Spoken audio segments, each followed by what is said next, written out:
This is the original esport racing game. This is iRacing.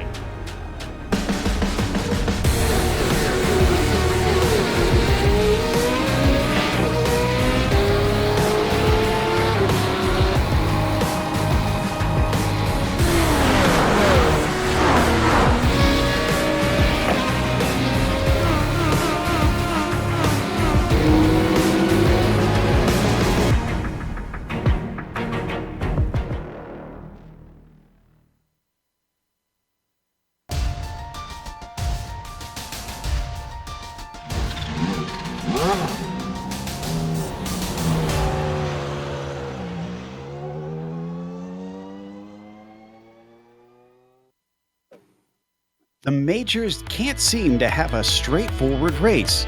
In a bizarre turn of events, many of our top runners in the championship either aren't able to race today or have missed the top split.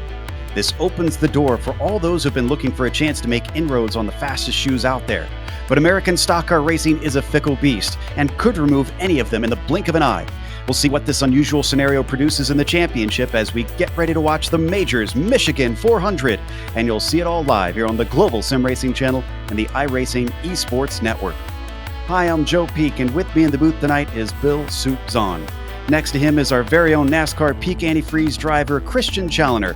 Behind the scenes is the director, Dr. Amjad Yaman, and he's using cameras provided by Dougie Beard.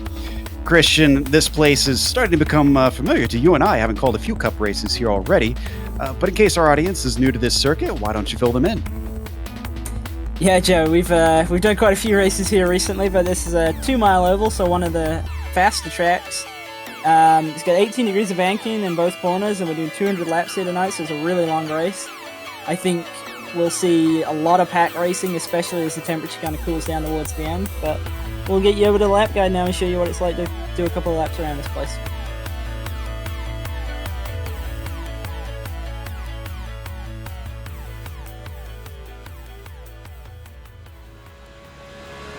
Hello everyone and welcome to the Global Sim Racing channel. I'm Brian Yazek, taking you for a spin around the Michigan International Speedway, the GSRC Chevrolet SS Cup car. Michigan is a very, very fun track for drivers, fans alike. My home track, so I might have a little bit of an allegiance there. Across the start-finish line, getting your hot lap started, up here by the wall, letting it wind up, kind of like how you qualify at a plate track. Off into turn one, you're going to use the brakes just a little bit to let it sit. Back into gas about halfway, three-quarters, back on full throttle. Don't hit that seam down there. Across, a little squirrely out of the corner, aiming for that crossover gate. Got to really maximize the way that this car runs off the corners. Off into turn three, right about where the start-finish line, or not the start-finish line, where the safer barrier starts, right there in turn three. Let it go into the throttle, float it way out here. And then you're going to see guys throughout the race and for their hot lap bring it right down here onto the track's apron. Really kind of let you get a good run, head of steam heading off into turn one again. Off into the corner using that safer barrier as your braking mark. You're not using a whole ton of brake. You're really just using enough to let the nose set on the car. So that way you get a good bite through the middle and be able to get a good run off, because that's where you're going to be able to make up a whole lot of time here. Down into turn three for the final time today. Letting it float to the bottom here. And this is just going to get exponentially harder as the tires and the track wear out. Out of turn four, letting it float up there, back down here to the apron, and across the line. And that is going to complete our track guide around the Michigan International Speedway in the GSRC Chevrolet SS. My name is Brian Yazek. Enjoy the show. You see a couple laps around Michigan in the Cup car. It's going to be some fascinating racing with the new aero package, creating a lot of pack racing. We'll talk about that in a little bit. Before we do, let's talk about the race itself and what you're about to watch, because, well, every race is different here in the majors. We are in round 11 out of 14, and they race on both road and oval in multiple different cars. You can see they get a drop week for each of them. In this series, the Gen 6 Cup cars have the Chevy, the Ford, and the Toyota, which you can choose from. And they have open setups, which could make a huge difference depending on what sort of green flag runs we get around here on these 200 laps. The drivers have one spare car in case they have a big wreck that they unfortunately have to take some repairs for and can't manage to get the car back out in time. They can just pop a new one out of the trailer and hop right back out on track, but only one. So if you get into more than one of those big wrecks, well, you are put at a severe disadvantage. Speaking of disadvantages, we talked about in the opening, Christian, the big names that have not shown up today has made this, basically a prime race to get a new winner in this series. I mean, yeah, we've got both Liam Quinn and Eric Smith aren't racing tonight at all. They didn't qualify. They've had to kind of take a week off. And I think the biggest story we've got really is that Blake Reynolds blew up on his one and only qualifying attempt. So he didn't actually make the pro split. He's running in the Sportsman tonight. And as we know with this league, the way that the point system works is that it kind of it moves down the list going between the two splits. So the fastest guy in the Sportsman league can't outscore anybody in the pro league, so to speak, and that's really going to hurt him in terms of championship points, because pretty much everybody he's going up against who is racing did make the pro split, so they've got a really good opportunity to kind of pull some more points on him. I mean, we know he's pretty much a contender every time in this league, so that's a really big opportunity for those guys. But kind of as we saw in Europe earlier, yeah, you can look like you're going to have a really good points day, and then things can completely change even on the last lap. Certainly could, which sort of bodes well for the likes of Matthew Thunhorst, who now leads our points, by the way. We'll get to those in a little bit. But Matthew qualified at the dead tail end of the field, 32nd. And he has a lot of cars to pass, but it is a long race. And if they do have that chaos, that could give him a chance to extend that points lead. Really, the driver probably sitting best that we're looking at is Travis Worling, who is third in the points. And he qualified, let's see, double check my notes, 10th today. Not bad considering how competitive it is out here. As we watch them continue in the warm-up. We talk about the chaos, too, and I mentioned the new aero packages on these cars. We saw a hint of what's to come in the Australian and the Euro splits as well, Christian. And it sounds like this is going to be sort of a Talladega on steroids. Yeah, this is a really interesting track, especially in terms of how it now races with this new aero package. It really is very, very draft locked. And the other thing with that draft lock is that it's kind of a bit of a crossover track in terms of sort of setup ethos. A lot of the other mile-and-a-half tracks that we've seen in, say, other leagues, the ethos really is to go for a very high downforce setup, and everybody kind of has trended towards that now. Whereas here, you can really run quite a trimmed-out car, and if you bank on short runs, say, maybe up to about 10 laps, you can still be relatively competitive. You will fall off after that, especially if you're not leading a line, but it does make, say, end of race restarts quite wild. So you got to kind of watch out for if you start getting a lot of yellows, that those low downforce cars that might have been shoveled back towards the back of the pack early on, they might then kind of come back to the fore, especially if we get a lot of consecutive yellows. Let's hope we don't have too many consecutive yellows and we get some good green flag racing around here, especially for drivers like Ryan Thoma, who returns after a long break. Unfortunately, work kept him from racing here. He's been a big part of this league for a long time. And not only him, but recently in the past few races, we've gotten Jason Fleischle back, who's looking really good in the warm-up. He currently sits in what looks about 10th in the warm-up time. So we'll see what the 77 former champion Alliance racer can do in this series. You can see cars out there right now practicing with that pack racing. Since this is a series that brings in all different types of drivers from different disciplines and forces you to try those other disciplines, what do you think that means for the pack racing? Do you think that drivers will be able to adapt to that pretty quickly and easily, or is that a tough nut to crack if you're not used to stock cars on ovals? I think that, say, the guys who race a lot of IndyCar and the guys who've kind of really enjoyed this package this year, they'll be okay.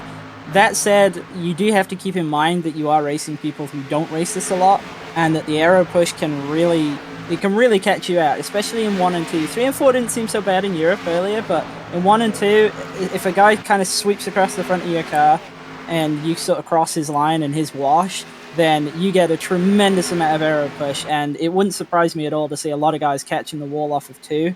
And I think, given those sort of considerations, you just have to keep in mind that if you are a regular in this car, that perhaps the guys that you're racing around aren't. So where you might run them really tight in, say, a NASCAR iRacing series race, you might have to give them, say, 50 to double the percentage room, as it were. So maybe where instead of pinching him down in a 1, you give him an extra lane and so on. So you kind of just have to sort of be aware that you're racing against people who don't always drive this and make allowances for that. Yeah, interesting that you mentioned the washout. Some of the drivers I heard in the warm-up were comparing it to the Indy cars. And someone said the comment that this aero package is sort of like an Indy car and a NASCAR stock car had a baby, and this is the result. So we'll see how this whole thing plays out. I am seeing a few drivers practicing their pit in.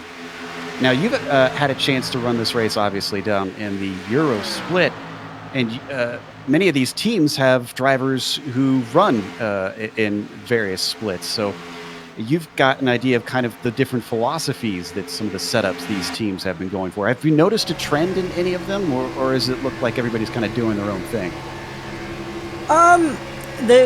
The one group of guys I didn't really race against at all was anybody from riding shotgun, so I'm not really sure what they have. I did see a couple of Steve Driscoll and Travis Walling's teammates in Europe earlier, and their car looked pretty good. It looked like they'd gone for a similar philosophy to myself, where they kind of got a bit of a long run car that had a bit more downforce on it, and it was kind of a better pack racing car. But those cars that kind of handle better towards the end of a run, they are severely disadvantaged at the start of a run because they're lacking straight line speed.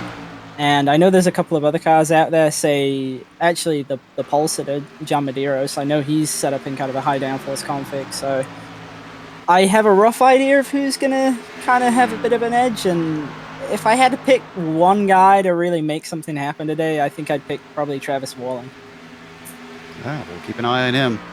Well, one thing that we are watching, you're watching right now, is the iRacing Esports Network. Make sure and subscribe to the channel when you get the opportunity. All you got to do is either scroll down below this video or go to their YouTube page. If you haven't subscribed yet, you'll see the subscribe button is giant in red, so you can't miss it. Click that, and you won't miss a moment of the majors with all their exciting action all year round.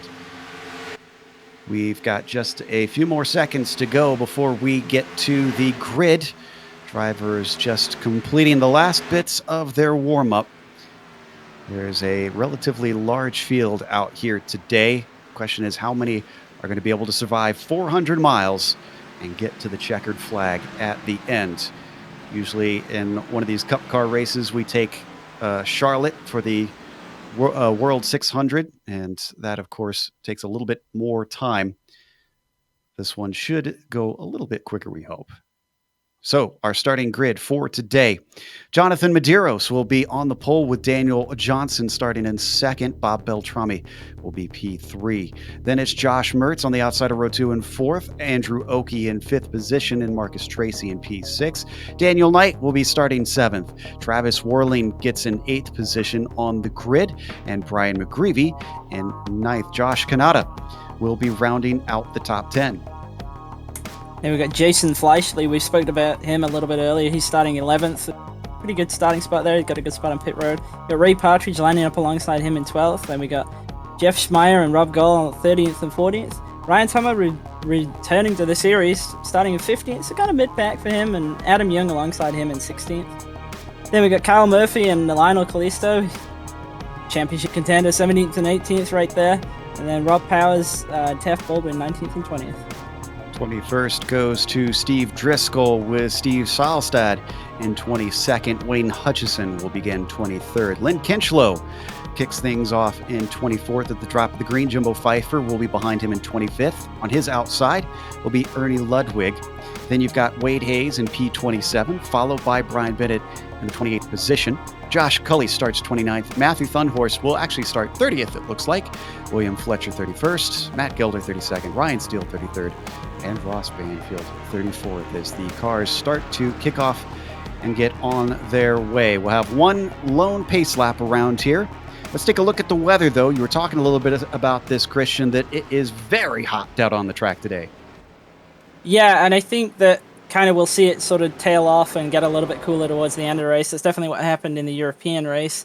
You can see it's 120 right now, so that's pretty hot, and I think that's gonna be kind of a big factor in the aero push. And it kind of sounds a little bit strange, but realistically, when the track temp gets down to about 100 or under, the effects of the aero push kind of really go away, or they get sort of shifted towards the end of a run. So right now, we'll probably see people struggling with the push, maybe about 10 to 15 laps in, and then later in the race, we'll probably see it happening closer to, say, 20 to 25 laps. Medeiros on the pole, and his number 84 follows this Mustang pace car. 400 miles, 200 laps that will be running here today at this 2-mile oval. The pace car getting ready now to peel into pit lane. What are we going to see on these first few laps? Will this set the tone for the race? We'll find out soon enough, because as the pace car heads in, Medeiros has control. Green flag is out. He waited a long time for that one, and he gets a horrible start. Already a jump on the outside for Daniel Johnson. Starting to pull away on the high side. Beltrami down in third. A little bit stuck behind the number 84. They swing into turn one as the momentum starts to gain, but a very orderly start as almost everybody stays too wide. Yeah, it's pretty nice, actually, about as nice a start as we can get, but it does look like people are sort of moving around a little bit more now. That might have kind of been my bad on that restart from Medeiros there. I told him that you probably don't want to go right off the bat because you'll jump way out front and then they'll catch you on the back stretch. So I think he waited a bit longer than I intended him to, but hey, he'll learn. He's got a long time. It all worked out because he's still in the lead. Beltrami now pushing him up at the front as he gets into second. Daniel Johnson drops back but runs the high side in third, ducking down low. That's Josh Mertz that you see in the brown and black machine, seeing if he could get himself into fourth. But look, second place up for grabs. 4.74 of Daniel Johnson gets a run out of two. Yeah, it also looks like Andrew Oakey's got a really fast short run car. He's kind of trying to make a bit of a line work right now. Something I've noticed is you got a lot of guys running all the way down to the yellow line in 1 and 2. That's only really viable for, say, about 3 to 5 laps. And anybody who gets trapped right down there, say in a 3-wide scenario later in a run, they're going to have to really back out, and they're going to lose a lot of momentum coming down to the backstretch. Oakey, one of the drivers that there's been talk about him potentially getting a first win here today, as well as Bob Beltrami, who qualified incredibly well. The 14 still battling side by side with the 474. As we ride on board with Oakey, you can see speeds of nearly 200 miles an hour when they get to the end of the backstretch here. Everybody having to check up just a little bit, trying to stay in the pack. So far, so good as we get ready to complete lap 3. Yeah, it looked like Beltrami lost a little bit of momentum in 3 and 4 there, so it kind of suggests to me that he's also got a bit of a short run car. He pulls it all back on the straightaway, but then you can kind of see his handling isn't maybe as good as, say, the front two right now, although they do have a significant advantage being the line leaders. Up at the top, Daniel Johnson gets a run, and that's going to push him up to the lead. First lead change of the day. Marcus Tracy follows through in the number 83, working that high side down low. Jonathan Medeiros still trying to ride that yellow line all the way around 3 and 4. Not a whole lot of crazy moves thus far. I'm quite impressed at how kind of rational everybody's being right now. I don't expect it to stay this way, but it's good to see that everybody's kind of giving each other a bit of room, and there's sort of not really a desire to maybe force a move like there might be later in the race. There's a lot of checking up happening if people kind of get shuffled a bit out of line. So that's good to see, and hopefully it'll keep it green for a long time. Boy, that high side is moving down the backstretch. The 83 of Tracy back up to second once again.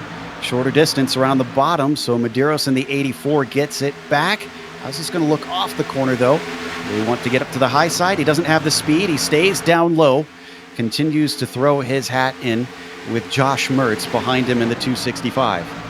Yeah, you can kind of see that the bottom line's sort of falling away a little bit. They've got less cars in it, and it's more fragmented now. They do seem to have a bit of an advantage as we see John Medeiros go way high. I think he grabbed the wall there. Everybody's got around him, but hopefully that's not hurt him too much. Freight trains. Oakey now goes by on the bottom. Beltrami sort of gets plugged up, but thankfully doesn't hit anything. The 68 of McGreevy down low as he started this race in 9th. He's now going to be in 7th. A little bit of a gain from all that squabbling going on. Yeah, I was actually just about to mention that it looks like we've got guys kind of trying to get out of the bottom lane and running the top, and the top is a very good defensive line, especially in the 1 and 2 end of the track, because like I was saying, it's very hard to hold the bottom down there, and especially with the track temperature being really hot, you can kind of really see the effects of that already. 3 and 4 is a little bit more equal, but the top line is definitely the defensive line and where you want to be, especially if you're the leader. You want someone on a climb, look at the number 5 of Taft Baldwin. He's up to 11th. He qualified in 20th. He's in a big pack of cars, though. Oh, and just nearly gets into the 90, I believe that was. Yeah, it looked like the 90 was a little bit slow on the front stretch there, and he wasn't for waiting. They're going to go mostly single file there, as once again he nearly gets into the 90. But they could be settling down at this point. In fact, they're starting to get single file mostly up at the top. Daniel Johnson up on the high side was going to be followed by Knight, but Knight ducks down low through 3 and 4. McGreevy going to follow him. No change up there. Meanwhile, Soup, who got stuck in a little bit of traffic, has finally rushed his way up the stairs into the booth. Welcome to us, Soup. I forgot my press box pass, and the security guard took me down, showed me the back room, but we got it all straightened out, so good to be here. All right, so you can see, Bill, that we've had a pretty good start to this race. We've had no caution flags yet. We're getting ready to complete lap 9 and start 10. Really, the biggest story has been Jonathan Medeiros, our pole sitter, falling backwards after brushing the wall. He's currently hovering around 6th and 7th and seems to have gotten things under control. I also like the movement from the drivers in it'd be Partridge sitting down there in 10th position right now. He's been looking real good. I also like what Jason Fleischle is doing, up in 7th. Fleischle having moved up from 11th on the grid. If you're wondering where Thunhorst, our points leader, is, he's been steadily chipping away, essentially. He's currently 20th. Number 98 is just taking him off one at a time. And I've only been able to glance back briefly, but you can see that he is just basically kind of biding his time, using the length of the race to his advantage. And we'll see where everything shakes out. Move up front. Christian, I did a little calculations before the race. Now, I haven't raced in the car. I figured about 42 laps on fuel. What's your take? That's a little bit longer than I think we can manage. In Europe earlier, I was making just under 38 laps. It really does kind of depend on where you are in the pack, though. Especially if you're the leader or any kind of line leader that's kind of in a broken up sort of pack, then you burn a lot more fuel, and it's a lot harder to kind of make the fuel mileage you need. I reckon roughly about 38 laps in terms of a fuel mileage scenario. I'm glad you're picking up the U.S. lingo there. Did you have a green stop pit stop in the Europe race? We didn't. We got very, very close though. I had a yellow come out on the lap that I was going to pit, which was quite interesting because I didn't really have a lot of fuel in the car, and I had a clutch and pretty much roll into my pit box. So that was fun. Jonathan Medeiros, by the way, has had another issue somewhere along the line. I think maybe he got loose out of 2 at some point. I tried to find it, but wasn't totally sure. But he's down to 14th now. That's nearly halfway down the pack after starting on the pole. I don't think he has a long run set on this car. Yeah, he kind of looks like he's struggling a bit. I saw that everybody sort of migrated to the top, and it looked like he was still trying to make the very, very bottom of the track work, and I think it's just not really worked out for him. I know that Daniel Johnson is on the same setup as him, and he's doing quite well right now, but somebody I'd like to highlight is Lynn Kinchlow. He was very fast in practice when I ran with him last night, and he's up a ton of spots right now. He started 24th, and I believe he's coming across the line in 10th, so he's really on the move. Wow, great stuff from Kinchlow. Yeah, I'm looking at Medeiros and Thunhorst, and they are almost on complete mirror reverse trajectories from one another. Got a little 3 wide in the middle of the pack, though, so things getting antsy. Taft Baldwin moving by Jason Fleischle. Remember, Taft, another one trying to come forward from very far back in the pack in qualifying. Marcus Tracy up to the high side in the 83 in 5th position.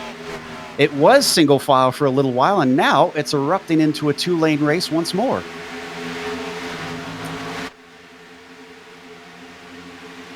Tracy going to get the shot down into turn 1. Baldwin falling away. Fleischle trying to follow him through. Beltrami, another one that's not faring so well in terms of position, but it's still at least holding on. Remember, he started in 3rd. He's fallen down to 8th.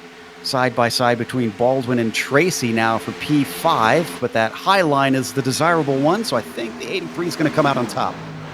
Yeah, it kind of looks like Tracy's got a maybe kind of a hybrid between a short and a longer run setup, and it looks like he's really only able to run the top right now, and he's kind of backed up a little bit of a line here. We can see the top 4 have kind of broken away. It'll be interesting to see if Taft can run down the top 4. It shows what I know. Taft was the one that came out on top between those 2 through 3 and 4. That gives him 5th place. He's got a gap up to the next few. Top 4 are starting to pull away. That's Johnson in the lead, Knight in the number 94 in 2nd place, McGreevy holds down 3rd, and Mertz in 4th place. You see Tracy's gone all the way to the top there in 3 and 4. He looks like he's... And this is actually how you can kind of tell whether people have got a long or a short run car. If you see that kind of wiggle as they come off of 4, then you can kind of tell that they're in a low downforce config, as it were, because that's pretty much a trait of those cars. They'll be really fast down the straight, and then what'll happen to them is they'll really start to lose rear grip, and it's very obvious coming off of 4 at this track. Another driver kind of moving backwards is Andrew Oakey. Started in 5th, and he's now in 27th. The number 96 continually losing positions. He's nearly at the back of the field already. Yeah, I'm not really sure what happened to him. I saw he was kind of fighting to get into the top line. We've got a couple of guys getting really loose off of 4 now. I won't be surprised if we get a yellow maybe in the next 5 laps. Battle for the lead up at the top. Johnson being challenged by Knight, who works the low side in the number 94. He got a good shot coming off of 3 and 4. He's going to use the grip at the bottom that still seems to be there for him. And off the corner, it looks like he's ahead, but this 474 uses a little bit of momentum, then lifts and decides it's better to give and take for this time. So he'll stay in second place behind them. The 68 caught up with that little bit of a battle. Same thing with Mertz in the 265. They got to watch out because Baldwin is coming as Mertz now looks to the low side. Yeah, this is another thing actually that can happen, is that if you work together with maybe 1 to 2 other cars, you can really sort of form a breakaway or push each other along. But you can also do the opposite, where if you start fighting, you'll bring everybody behind you into play. Incredibly, we still have had no cautions yet. Nearly 20 laps in. We're almost 10% through this race. I wonder if our first pit stops are going to be... Okay, our first pit stops are going to be green flag stops. It is now definitely a 5-car fight up at the top because Taft is certainly at the back of the 265 of Josh Mertz. Right as you were saying about the going green, Ray Partridge had quite a moment off of 2. He was able to keep it together, but this kind of goes to show that the more we get into this run, I know guys in practice were talking about it, saying that they were all kind of struggling when they get about 20 laps into a run, and it's really only going to get worse, if I'm honest. Oof. Big move down to the inside for Adam Young. The retro schemes on the ride-in shotgun cars not really showing much wood this time. You can see Ray Partridge and the Dog Bear still trying to get himself together, having also lost out to Jeff Schmeier. That run on the low line for Young not paying off. He loses not only the spot to Schmeier, there goes the Dog Bear car up on the high side as well. And is he also going to get caught by Cully? Not quite. And that kind of brings back another interesting point about passing, where if you're going to make a pass on somebody, especially if you're going to try and use the bottom line, then you have to get it done. Like, you can't afford to sit there running side by side with them and fighting with them. If you're gonna maintain your momentum, you really have to run up on them, kind of pull a quite aggressive move and clear them, and then get gone. If you start kind of lifting and hesitating and kind of being nice, then you lose all of your speed advantage you had over them, and then it becomes a real grind to get past them. Top 5 are certainly playing nice, but not 6th place. Fleischley's running the high side with a challenge from Travis Warling. Warling in his number 90 doesn't have quite as much momentum down the back stretch. They're being joined by Lynn Kinchlow in his continued progress forward from 24th now to 8th position, as they continue to fight back and forth over this spot. It looks like Warling is going to drift up, be able to take it, but the battle is not done for Jason Fleischley. The 44's got the run. He's got the low side, but can he make it stick? Interesting when really deep. When you talk about Warling and when you look at the points, he's really one of. There's only 2 drivers on the top 5 that are here today. It's Warling and Matthew Thunhurst. I don't know if we talked about Reynolds' issue. He sits in 6th, but Quinn's not here today, and the other 2 drivers are also not here. Eric Smith not here, and Trevor Clement not here. So good opportunity for these guys like Warling to score some big points. Wow. Taft Baldwin is already up to 3rd. I thought maybe, Christian, that he would be content to just ride at the back of the front pack now that he's caught them, but it looks like his eyes are on a bigger prize here. Yeah, I mean, it really kind of depends on what you want to do, because, yeah, he was kind of in that group of 5, but you can also see that Kinchlow is coming, and it's always safer to be... I mean, I say this, it didn't work out this way for me earlier in Europe, but it's always safer to be at the front, and that can kind of be sort of a bit of your game plan, and if you've got the car to do it, then yeah, why not? Go out there, lead some laps, and kind of get it done, you know? While I was in the holding cell of security, did we have a chance to talk about the European finish today? It was Good. mentioned briefly. Okay. A little bit of a look to the inside from Baldwin on Johnson, but he doesn't get the pass done. Definitely interested in getting up into second already. He stays tucked right under the rear spoiler of the 474 down the backstretch. Behind them, don't count out Brian McGreevy, rather, who's now made it a 6-car fight, about to become 7, because here comes Kinchlow now that he's disposed of Fleischle. Yeah, Kinchlow is really, really fast. Believe the most laps led right now would probably be Daniel Knight. If not, it's getting close. Look to the inside on Mertz from Travis Warling in the 90. He gets underneath him, tries to drift up a little bit, interrupts the momentum of the 265, and that's going to work. So Warling now up to P4 with that move. Yeah, that was a pretty aggressive move right there, actually. I'm kind of surprised about that, especially given the point scenario for Warling. He really doesn't need to do that, but again, same kind of deal. Hey, if you got the car to do it and you got the pace to do it, as we see him trying to pull a move for third, and he's actually got a lot of momentum here. He might even have a chance at Johnson going into 1. Christian, correct me if you think I'm wrong on this, but those first 4 cars that pulled away, they seem to be really strong early. And now you start to see everybody to catch back up, including Warling, who really seems to be hot. Almost looks like different setups on some of these guys. Early run and late run.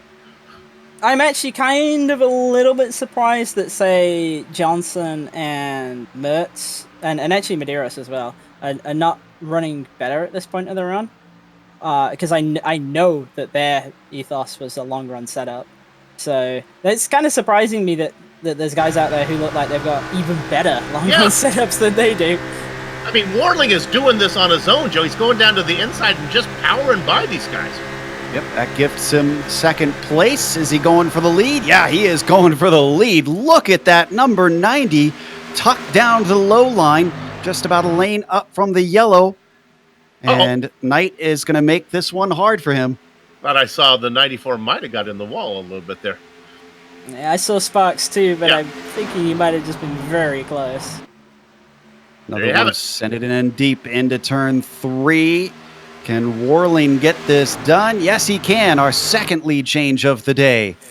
Travis Warling, your new leader, having qualified in 8th. He waited patiently, and the race came to him. Yeah, not just a lead change. I mean, he drove through 7 cars to get there. Certainly did. As we look back from Warling at the lap times, consistently faster. Now another change for, I believe this is 3rd place. Daniel Knight on the high side. Taft Baldwin, this is for 2nd, coming through.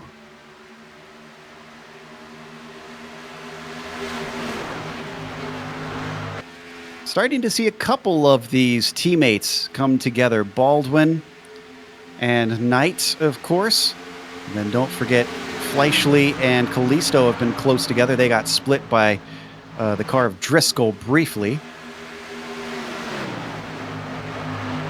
Yeah, it's kind of one of those deals with this new package where what you'll see guys will kind of run around in groups of the same setup.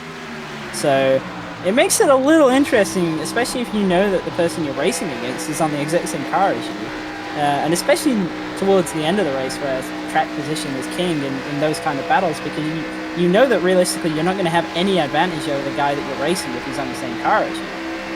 44 has got a good run here. Sorry, to the inside. He's trying to get by Mertz. He was one of the ones following Taft Baldwin up through the fields, and I think maybe he's got this one done. It'll depend on the shot off the corner. Mertz comes back at him. And they're about dead even as they come down the backstretch. I think Kinchlow is going to probably get him on this next lap. It looked like he just drove in a little bit too deep into 1 and 2 there, and he wasn't quite able to get the power down as early as he would have wanted to clear him, and he clears him off for 4 quite easily there. Texas driver now up to P6. You're right, he got it done. Mertz is not done with things. Now it's Driscoll to his inside. Driscoll as well going to demote the 265 down to 8th position. Is he going to get 2 for 1 in this corner, though? Driscoll's car looking pretty hooked up. Yeah, he carried a huge amount of momentum through 1 and 2 right there. I was really surprised to see him. I've got the camera kind of focused on the top 5, and I could just about see Kinchlow. And then I saw Driscoll just come out of nowhere on the inside. He might clear Kinchlow here. I think he's... Yep, he has. Wow. So, keep your eyes on the number 51, especially late in the run. Driscoll started this thing in 21st. That gives him 6th position. Kinchlow in 24th, so both of these cars moving in the right direction, as well as Taft Baldwin. Oh, but things are getting sketchy now. Mertz got a little bit of shove up high by the 44. Come on, guys, we're so close. We got 5 more laps. We'll see some green flag pit stops. Come on. I think the count for the weekend right now is that there was 1 green flag pit stop in the international race. There was definitely 0 in the European race. So, can we double the number of green flag pit stops we've had this weekend? We'll see, the European guys were all used to green flag stops already, so they wanted to experience yellow stops. Yeah, that's right. Anyway. That's true. You don't get any yellows and restarts on road courses, so I guess you got to get your money's worth, right? So, apologies to our European fans. I had to get one crack in at least. Up at the front, it is still Travis Worling leading the way. Baldwin has moved his way into 2nd and is sticking with him. They're starting to drop Daniel Knight in 3rd, about a half second between themselves and the final step on the podium. So I wonder if we're going to get a little bit of a breakaway before we get to the pit stops. Worling got through those guys and then started to drive away. Taft trying to stick with them.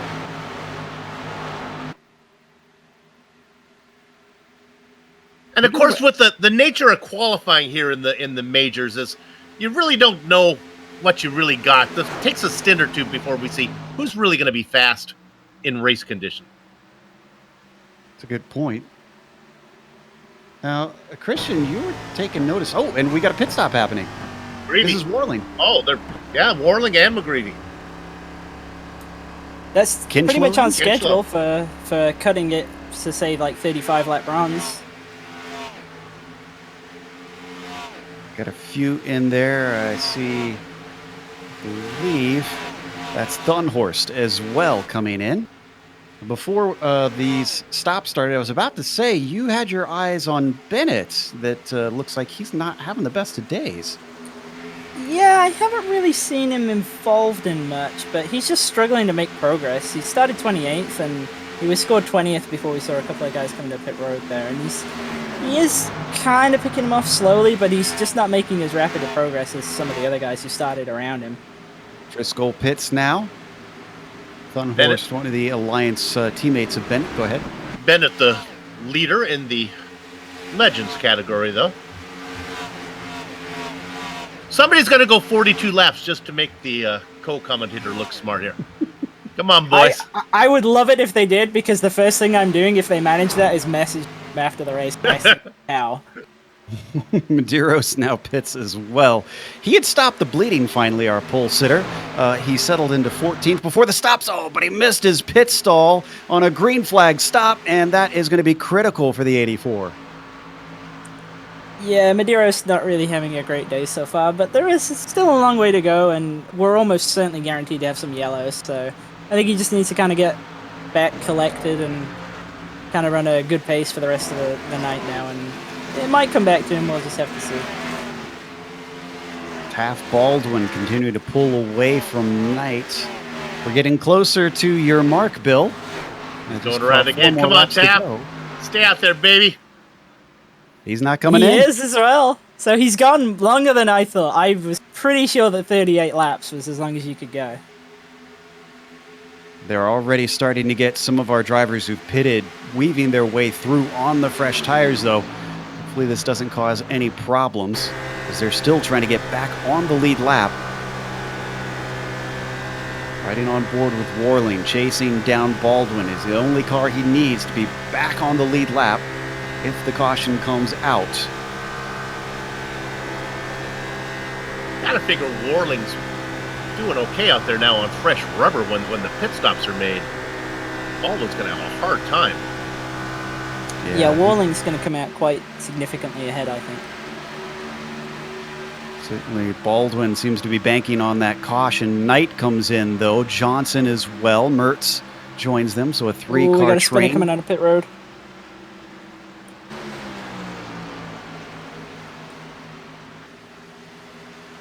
Who did you see spinning? I had missed it out there. Well, Jeffrey Schmeier spun going on to pit lane. But it didn't bring out the yellow because he did it out of the line of racing. Yeah, And it was Jeff that I saw coming. Leaders in. There he comes. Baldwin managing not to spin it. You can see the tire marks there off to the side. So Baldwin trundling down to his lane. But you're right, these guys are going to get absolutely destroyed by the early pitters. This has been a long green flag run. So far, no cautions, a few scares here and there. Pretty much everybody coming in now. Bill, you were close. Looks like lap 41. Close enough. Close enough. I'm going to pat myself on the back there for that one. You got there. I wonder if they're just starting to break it up, thinking if we get to 40, it gets to that 200 laps. Maybe they're thinking that far ahead. As if we go green the whole way. That's not going to happen. Never say never. We'll see. The number 90 looks like he's going to inherit the lead soon because Kalisto, Fleischle, Steele, all in. Fletcher's going to be the last one, and yeah, he's coming down the pit lane now. That's a really good point, though, on the 40s. I hadn't even considered that maybe you could do that. I was kind of looking at it from, say, splitting it in a 100-lap run in a 33s, 33, and a 34 kind of deal. So, yeah, that he was able to go to 40, and now he can split it really evenly to the end. That's actually a much bigger advantage than it initially seems, if it does by chance go green. We're watching this battle for second. That's McGreevy in the 68, Kinchlow 44, Matthew Thunhorst in his number 98, and Driscoll in the 51. Up on the high side in the yellow, Thunhorst gets a good shot on the high side, tries to get ahead of the 44. Kinchlow stays low. That hasn't been the best of lines before, but they're on fresher tires now. And he at least holds onto it, keeps his nose in it, but starts to fall away down the front stretch. In fact, that's a big lift right there. The 44 thinks better of this battle and falls to the tail. Also, McGreevy, if you remember, was really good at the beginning of the race. Warling, not so much. Be interesting to see if the setups, if McGreevy can run down Warling, if it takes a little while for Warling's car to come in. By the way, Thunhorst, who remember started 30th. Thank you, Joe. Well, at the back of the pack, he is up to third, fourth, that area now. It took one green flag run, one set of pit stops for him to make his way up to the front. That is just astonishing. He might not have the qualifying pace, but boy, does this Alliance car look good over the long run.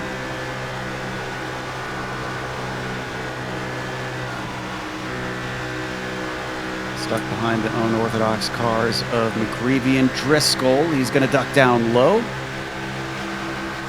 Oh, it looked like McGreevy thought that maybe he was clear for a moment and then thought better of it, realizing that he had the Alliance car down there. In this series, I don't put a lot of weight on qualifying times because there are the two splits, and some drivers spend so much time trying to make the top split because they want to be on GSRC. But sometimes they are better qualifiers than they are racers. It takes a little while to sort out to see who we really have that's a true threat to win. Boy, this season, though, has really turned that around compared to last season where it seemed like a lot of drivers struggled over race pace. It feels a lot more like we've got the complete package coming to race day as this battle continues on side by side with Thunhorst on the bottom, McGreevy on the top, neither one willing to give way. This is a great example right here, all this fighting for third. Eventually, the 98 is going to slot in the line. He finally gets single file with the rest of them. So Baldwin sorted out into sixth. With Kalisto with him. But of course he's going to be faster if this continues. He went farther. The car, in theory, should be faster a little later on. If he can draft up to that lead group, then he's got a major advantage right now. They're going to manage to get a quarter of the way through this race before any cautions at all. So far, so good. The number 2 with a bit of a run and a little tap to the back, a bump draft on the number 5, giving them that little bit more speed down into 1. We're not that far away from lap traffic as you look at 32nd and 33rd, Pfeiffer and Fletcher in a battle. About a quarter turn ahead of Worling. I love lap traffic. Because it means that guys like you get screen time? That's it. That's right, baby. I know we're watching this, but we can't forget Bob Beltrami, who's got a whole pack of cars behind him. Fleischle, Knight, Johnson, and Mertz stringing back to 12th place. There you see him coming into turn 1 right now. And wow, ducking down low early. Daniel Knight doesn't look like he's content to sit there, but unfortunately can't get the speed in quicker than Fleischle. And this is actually a group of guys who were pretty much the de facto leaders at the beginning of the race as well. And they've kind of fallen off of that lead group that we've got now, where it sort of looked like it flipped around maybe about 30 laps into the first run, where the guys who were started out at the front kind of started to fall back a little bit into their own pack. And then we saw that those guys like Worling and Driscoll move to the front. Yeah, in that group we're looking at, take Fleischle out of it. Beltrami is 3rd qualifying, Knight is 7th, Johnson is 2nd, and Mertz is 4th. So a lot of guys who started up front. Fleischle started in 11th. They're certainly on some of the more recent pit stops. See a lot of 9s, 7s, and 8s in there compared to the drivers up at the front who have about 13 or 12 laps on theirs. The earliest I can see are Thunhorst and Kinchlow on 14 and 15. 15 now, both. Travis Worling coming up on a lap car, and he gets around the Canadian driver of Joshua Kanata. All right, he's probably not from Canada, but should be. He's close. It's New York. Okay. Just across the border. Yeah, it is honestly very, very weighted towards the States here today, looking through the field. Typically, we have at least a few drivers from either Europe or Australia show up, but I'm not seeing any. Yeah, Liam Quinn, one of them that are missing. Of course, some of that has to do with the region, and some of that may have to do with just the style of racing. Yeah, Thunhorst, you saw there, slotting into 4th. Whoa, way up high. What's happened to Kanata? Oh, wait, never mind. That's a left car. As soon as I saw the name, I realized what was going on. So Kanata just trying to stay out of the way as he slips down.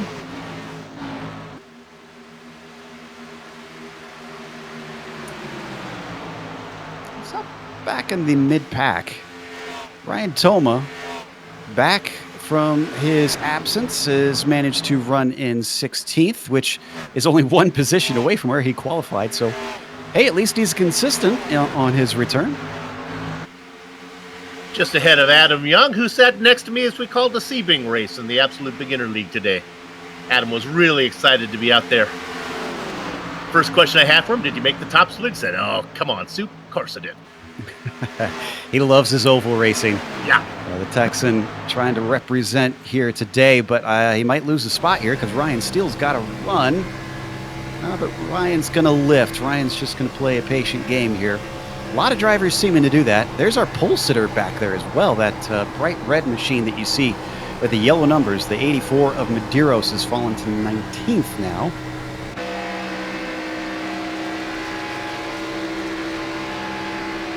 Still a long race. Still a lot that could happen.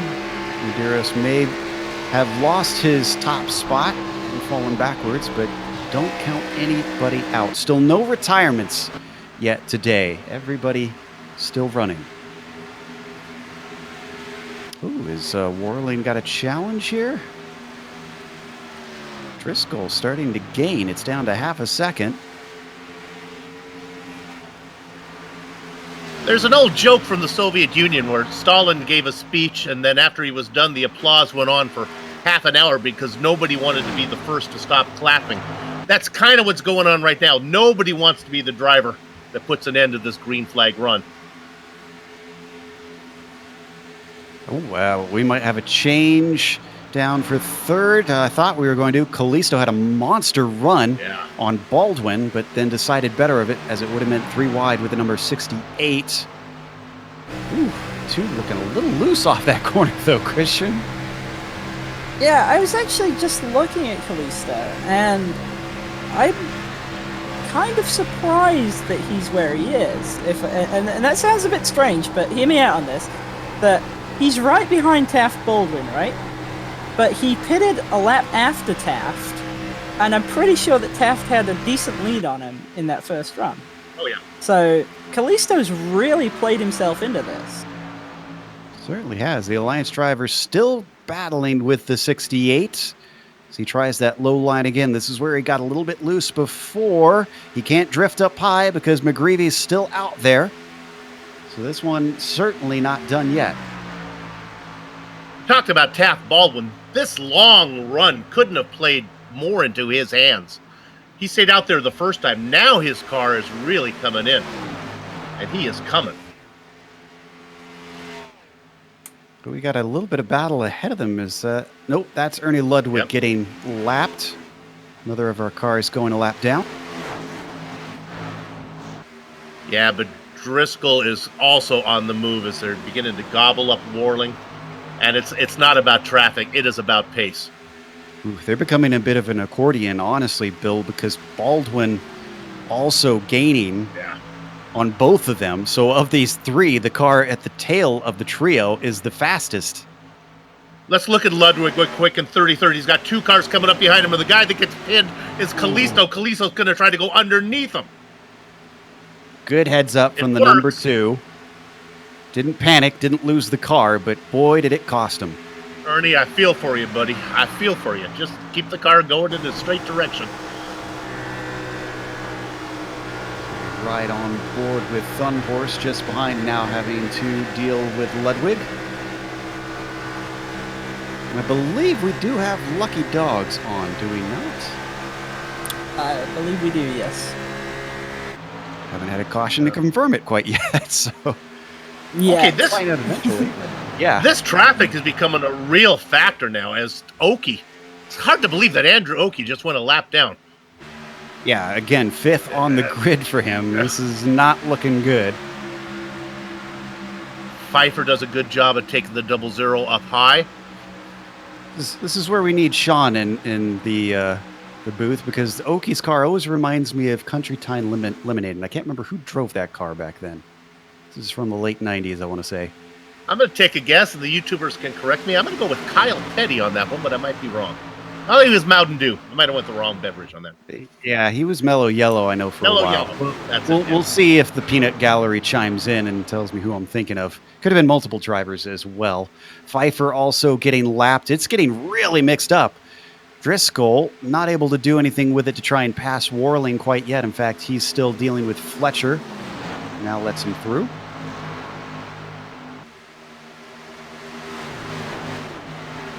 It won't be long until... God, I can't believe I'm saying this. We're looking at another. We're on lap 60.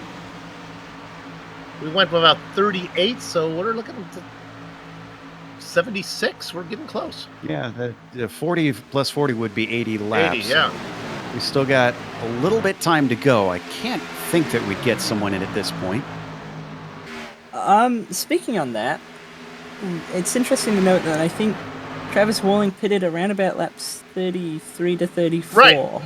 So I expect we'll see him in around about lap 66 if he keeps on his strategy to split like every 100 laps into a third, as it were.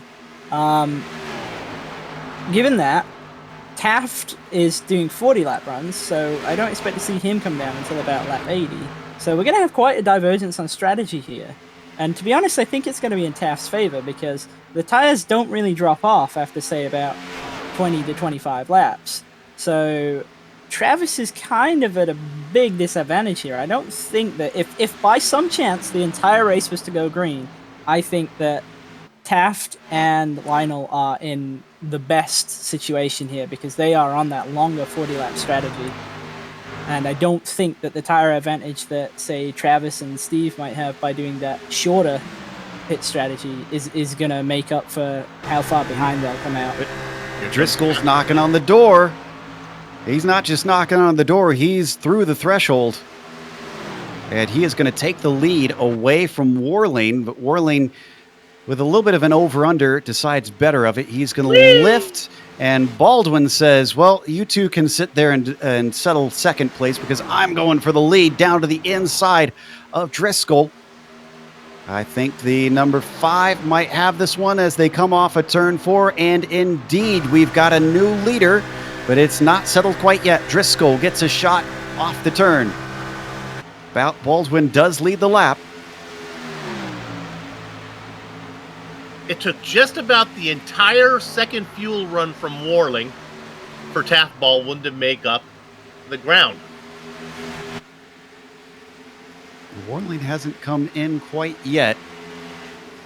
He stays in the slipstream of Taft Baldwin, who loses out a little bit to Driscoll on the high side. 51 now leading just by half a car length. Shorter line down at the bottom. Here comes Baldwin once again in the number 5.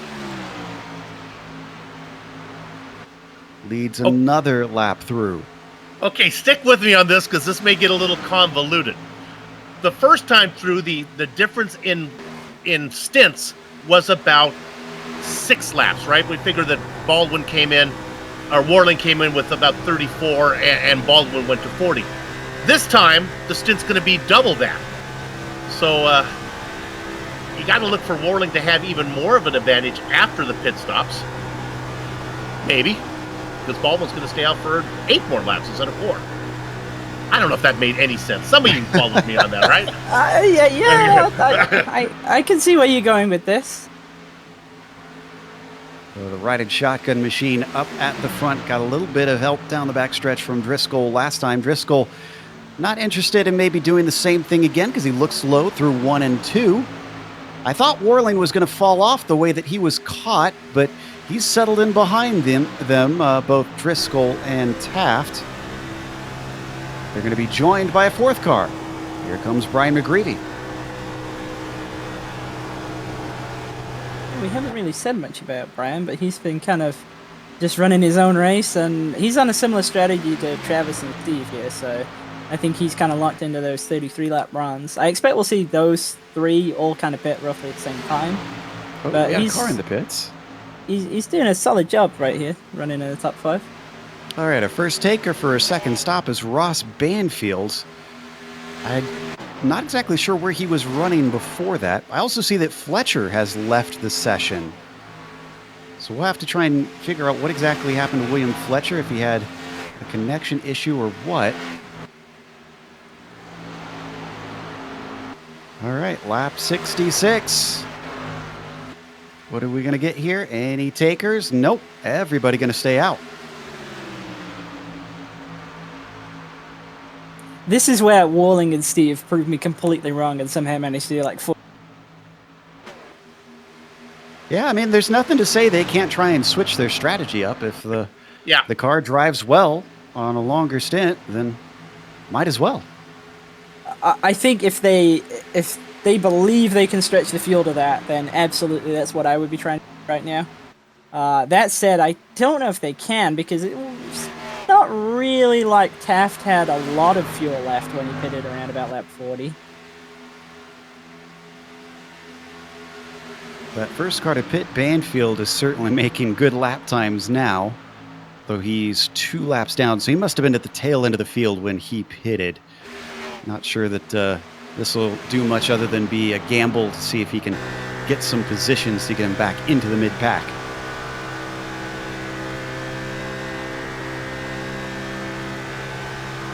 Riding on board now with Travis Warling.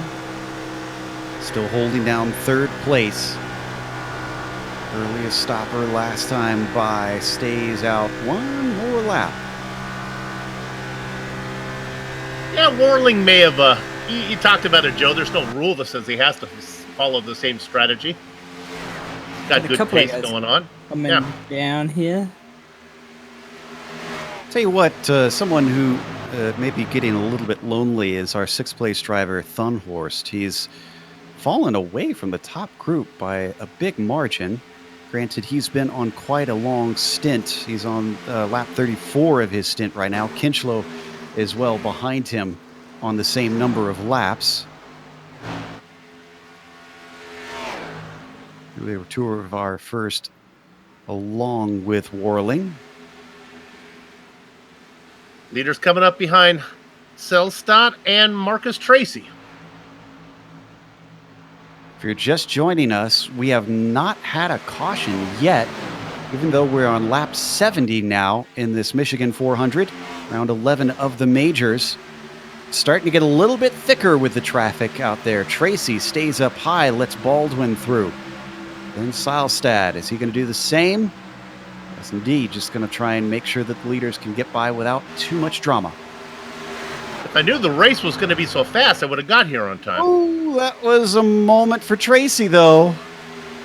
Oh, that caution is... It could come at any moment. You see things like that. That must have been a huge scare for McGreevy. He was right behind him. Tracy's got it collected now. There's McGreevy in the 68. Still sitting in fourth. With a 90, got a good run on Driscoll. Warling doesn't try to do anything with it. McGreevy as well with a good run and gets himself back into that group.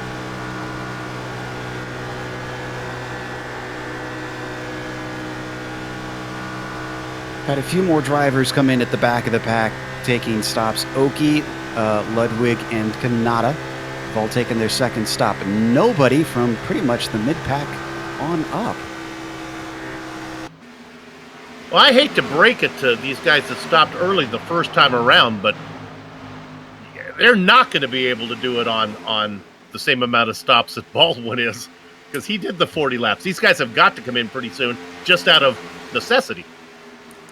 Yeah, I agree. I don't think they can do it. That said, if they're able to maybe even just stretch to, say, doing 1 or 2 runs at a 41 lap, then it might be possible for them to get just about back on strategy. But, yeah, Taft has a huge advantage here. He's the only guy, really, I would say... Well, Lionel's on the same strategy as him, but Taft and Lionel are the only guys in maybe the top 7 or 8 who are pretty much on the same strategy to do this 40-lap run comfortably. So I think they've kind of got an easier time. The longer it stays green, the better it is for them.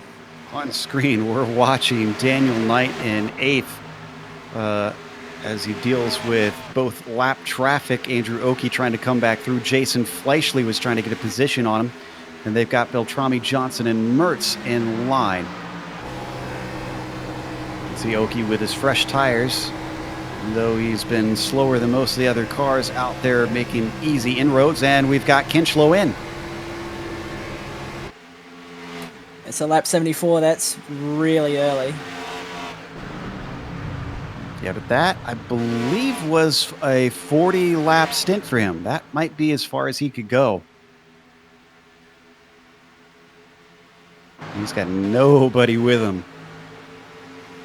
See a couple more coming down as well. I think Thunhorst might have put it. Or maybe it was McGreevy. No, it's McGreevy, sorry. Warling is in. You're right, McGreevy now joins. I think these are all the drivers that went early on the first stop and realized the nature of the race is not what they expected and have now tried to adapt, but it could be too little, too late. Yeah, these guys really need a caution now, because if they don't get one, they have to make at least a splash and dash at the end of the race, and it's just going to kill them. They're going to lose so much track position and so much time. So we're still waiting on a few drivers to come in for their second stop. Warling's coming back out, the leader of the drivers who've pitted temporarily. And they probably don't want that caution right now as they're a lap down. It probably would prefer it all the cycle to work its way through. Exactly. Something, unfortunately, you can't control in racing is where the cautions fall. Watching. Well, you can if you want to. I didn't want to say anything. I mean, there's certain names in Formula One we could mention, but we won't. As more drivers now duck in. Looks like that's Driscoll coming from the front of the pack. Thunhorst follows him. We have already outnumbered the number of green flag stops throughout the entire weekend for the other regions. Because this is the Americas region, baby. America. There is our leader, Taft Baldwin, continuing on. Sitting very pretty right now. Looking to go at least until lap 80. Kalisto's in second. Those are not for position with him. That is Ross Banfield, who's a lap down. And then Josh Kanata as well. But Baldwin won't be the leader when the pit window is done, when the cycle's through. Because he's slow right now. Seeing that Driscoll is our highest pitter. Well, make that Warling again. As Driscoll was just getting up to speed, Travis able to slingshot by.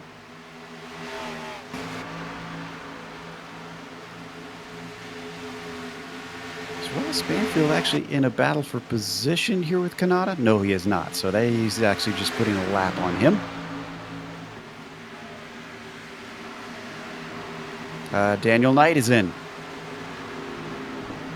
So he's one lap too soon, but I think he'll be able to find a way of stretching that. He's riding shotgun machines, as we mentioned, with new paint schemes this race.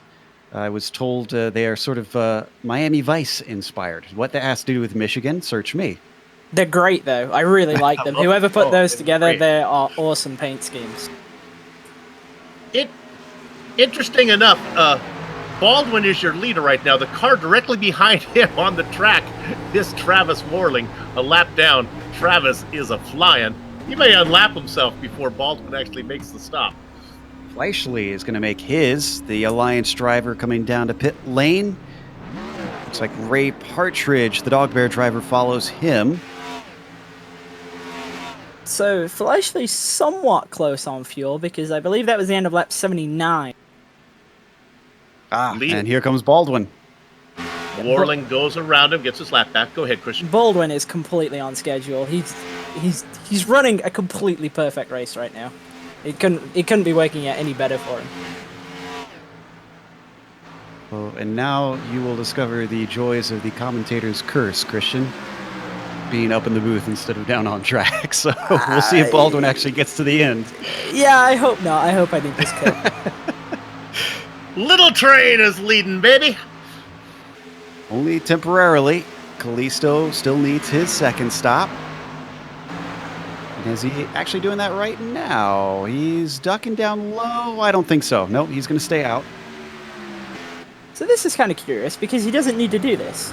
No. He's plenty to the good here. So I'm actually kind of curious as to why Lionel's doing this. I'm wondering if he's maybe trying to get a little bit of a tire advantage over Taft, perhaps. Well, because we saw Taft was able to run back up to those guys who pitted earlier than he did. Always nice to be out front if a yellow were to fall. Yeah. Yeah, exactly. True. Beltrami now back out. Looks like he's going to return in 9th. There's Daniel Knight. Nope, Daniel Knight's going to get by him, so is Fleischle.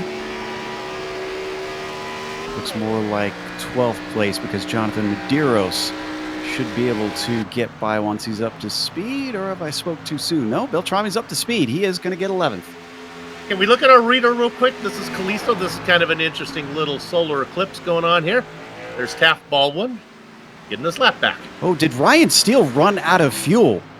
Ryan Steele is very slow on the apron. He's in second right now. I think he is. I think the 15 pushed it way too far. No caution, though. He is able to limp it to pit lane, but disaster for the number 15. Yeah, it's such a shame. I was actually just about to mention how he'd also managed to get himself onto this longer strategy, but that's pretty much all for naught now because he's just lost so much time having to kind of coast the back half of the track. And the other Alliance driver of Lionel Callisto down into pit lane.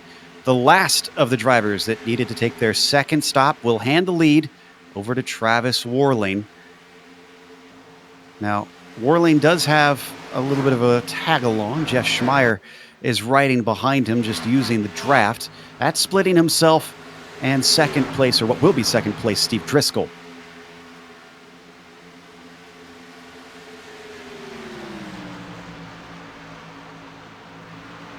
Joe, GSRC, they pay us the same amount no matter how long the race actually is, right? The commentators, the fact that we were getting through this so fast, I want to make sure I don't get yeah, a deduction. Okay. Yeah, there's an estimate. It's per race. Okay, so, all right. Yeah. You want me to talk pay on air? Well, live okay. I don't know if you knew or not. I just want to make sure I wasn't deducting. I do know. I just so wasn't sure how much we wanted to talk to our viewers about the inner Okay. workings of GSRC here. So as we continue on lap 84, as you can see, Steve Driscoll only about a half a second behind Travis Warling. And he's also Soup knows what he wants. yeah, exactly. Yeah, he's a hard bargainer. Taft Baldwin make him second place now. Baldwin is flying. Wow. He's there faster than I thought he would be. I didn't think he would be this close.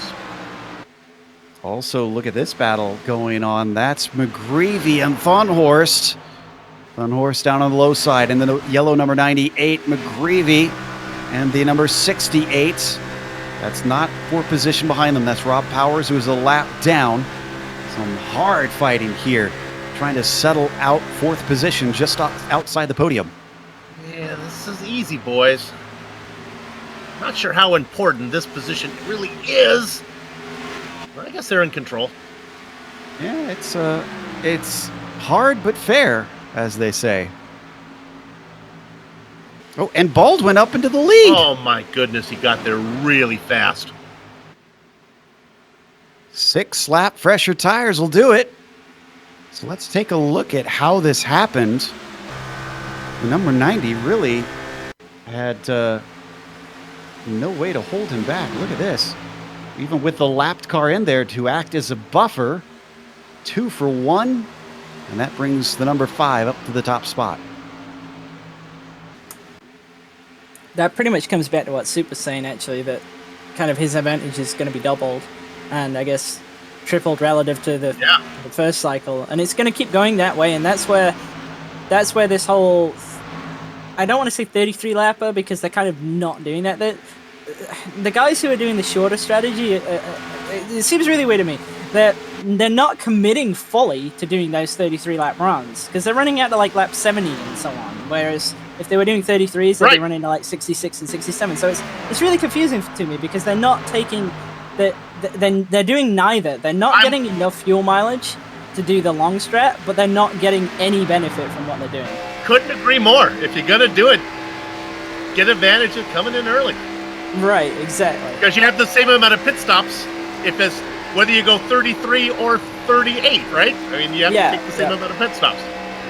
I think this is where the teams that have someone up on the box working just for strategy have an advantage here today. And I'm not sure that every team really has someone doing that, or if they are, they aren't thinking the same way you guys are. This is the battle for 11th that we're watching. Josh Cully at the front of that train of cars. That's Medeiros behind him, Toma and the group, Partridge, Mertz, and Johnson. Boy, Mertz has really fallen off the wagon today. He started from 4th. Yeah, unfortunately for those guys, Johnson, Mertz, and Medeiros, they've kind of all sort of faded a little bit. I know they've all been kind of working together, so it's a bit of a shame to see all kind of slide back a little.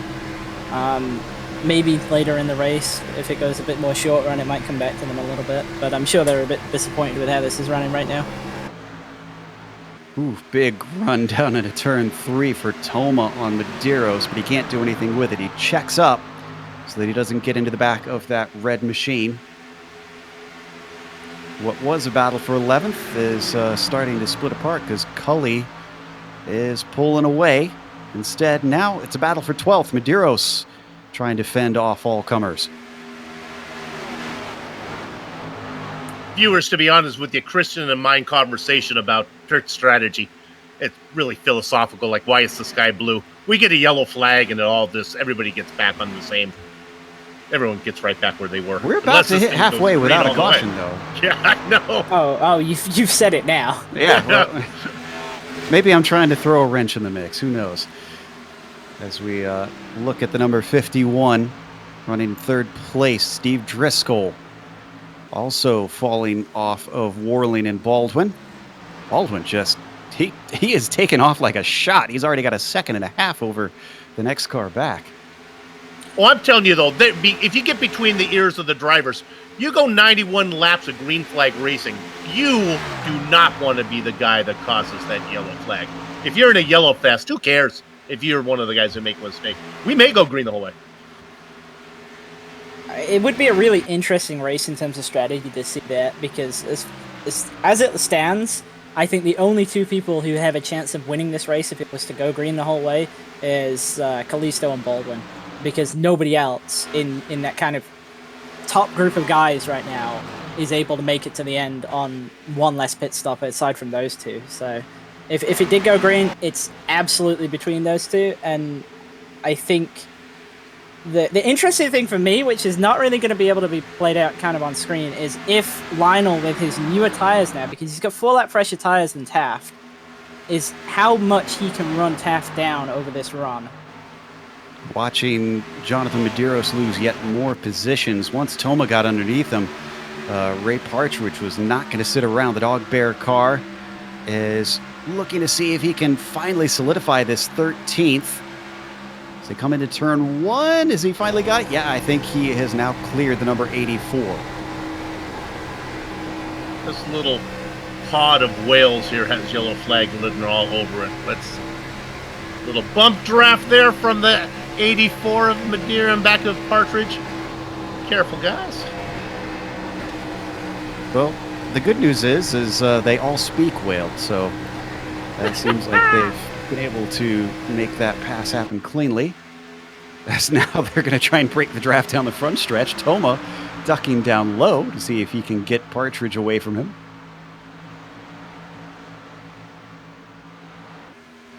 And they've caught back up to Cully. I said that he was pulling away. Well, nix that. Now that Toma's got to the front of the group, he's run him down very quickly.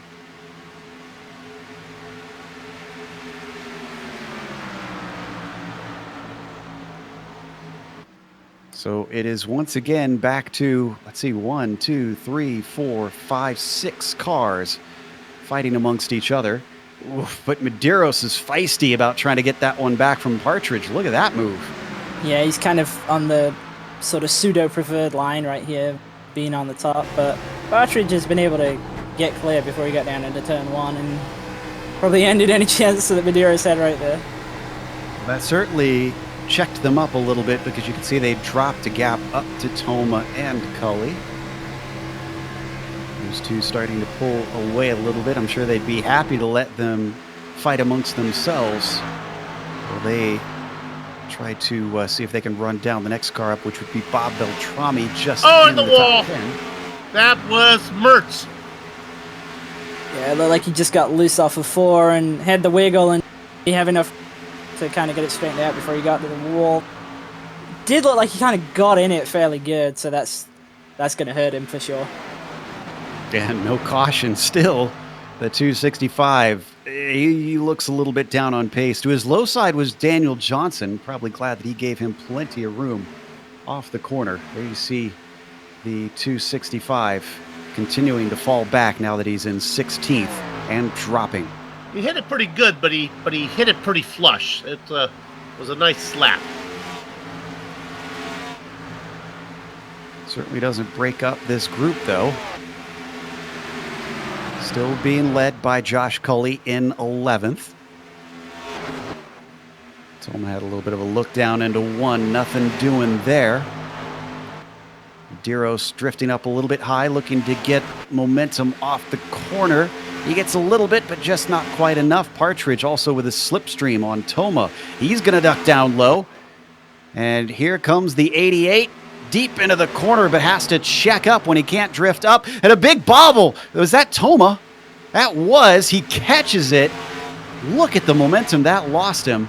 Can we get a replay on board the 908? I was going to say, you might have lost out in the battle, but it was a great save.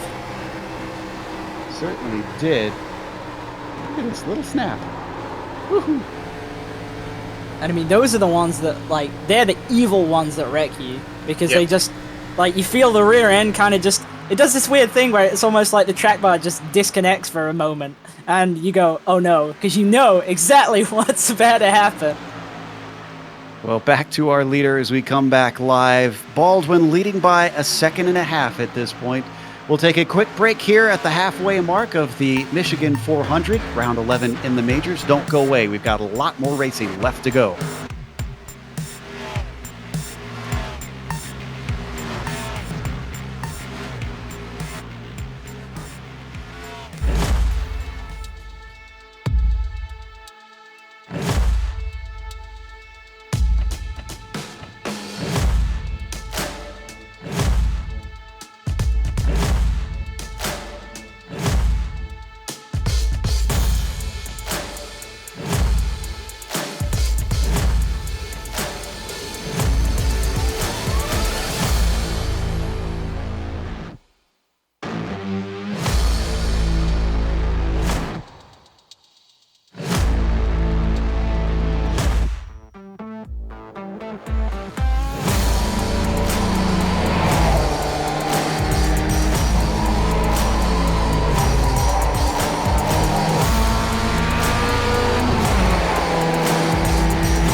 Welcome back to Michigan International Speedway. We're watching round 11 of the majors. It's the Michigan 400.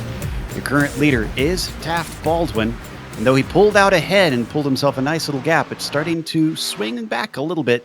Travis Worling has cut down that 2.5 lead to about 1 second.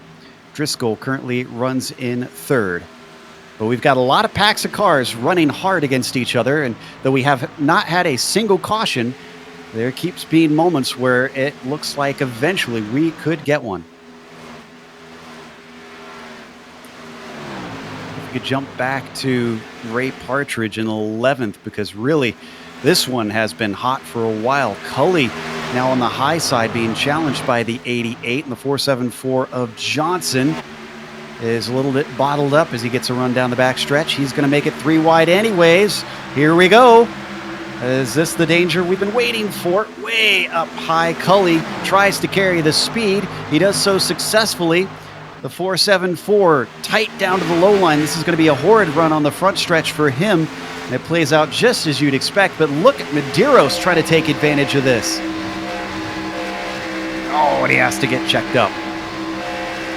Yeah, I think Medeiros might have been going down there to kind of help Dan out a little bit, and I was somewhat worried that could have got really completely 3 wide side by side going into 1, because as you kind of saw there coming off of 2, Dan's car just does not have the grip to run that bottom line as well as you need to do to execute that pass. It's Toma there in the 908. The yellow and black car also involved. Cully up on the high side, loses out mid-corner. Partridge ducking it down low. Partridge doesn't look too bad, though, here on the straight. Could he finally get it done if he takes it in deep into turn 1? He's coming in awful shallow. The 88 looking to take this 11th place away. And he doesn't gain a whole lot on entry. Just marginally clear on exit there. This might not work out in his favor, though. Here comes Cully back at him. The 388 gets to the low side with a good run. He gets a nose ahead, but it starts to swing back for the 88. It did. Oh, maybe it didn't. Ooh. Yeah, they ran really... The guys on the top side there ran so high. They gave the bottom line so much room. Johnson had to get out of that big time as well. He felt something was going wrong. That he lifted, and Medeiros closed up on him. Still, this battle continues. The 88 of Ray Partridge now bottled up behind Cully. But down on the low side, Toma's car out of grip. Look at it drop like a rock. Yeah, it looked like Toma drove in really deep. I thought he was going to pull a huge slider there, but didn't. Kind of half-halved it, really. Like, he committed to it and then kind of pulled his punch at the last minute, so he got the worst run he possibly could have had off of 2. Was that Johnson clipping the wall there? I believe it was. And all this horseplay has allowed Adam Young and Rob Call and Joshua Mertz to get into the mix. Easy, boys. And the tires are old. Yeah, that's a good point. We're seeing a few drivers towards the back take stops, but nobody up here at the front. So this is now becoming, what, about 8 cars altogether? They go single file for a little bit. I don't think this is going to last. I think they might be all getting ready for a pit stop. That's a good point. I was just going to say, this is 11th through 18th, all in this one big group. This would be awful early, though. Almost everybody is still on about 30 laps here in this pack. Really, it's the cars way up at the front that are closest, as down to the low side, Toma trying to overtake Partridge, and then here comes Johnson. That brush with the wall didn't hurt him too bad because he manages to get below Cully. And crucially now, he's kind of a line leader, as it were, so he's got some clean air on the nose. You can kind of see right there, he's able to run the bottom much better through 3 and 4 than he's been able to before when he's been kind of deeper in that pack. It's getting very tight behind him. Medeiros, along with Ray Partridge, had a hairy moment coming off of 4. They're getting more and more aggressive.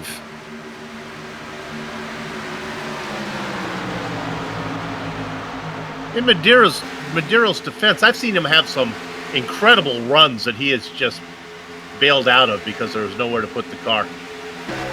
Certainly seems to be the story of his race. The 84 is fast at points, but can't do much with it. Once again, both of them drifting up high. That looked a little bit more orderly than the last lap.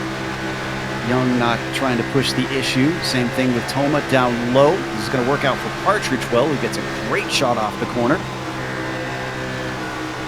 Yeah, I think Tom is the one that's really in trouble here. He's stuck on that bottom line. He tried the big slider, and it kind of checked at Partridge a ton, and oh, we might have our first yellow here. Young holds onto it, and he catches it! Holy cow! What a save! Epic save. Still no caution.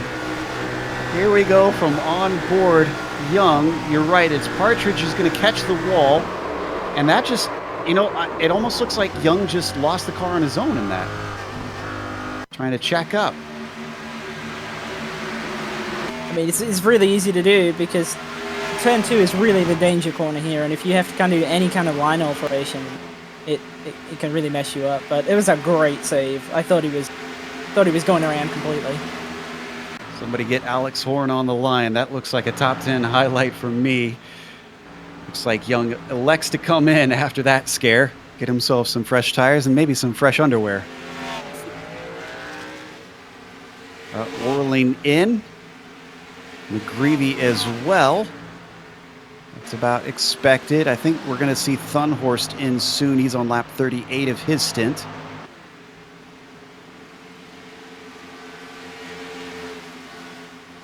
Also, I was wrong. Young is going to stay out because he's not quite to his pit window. So those guys who just came down now, they are 7 laps short of where they need to be. The plot thickens.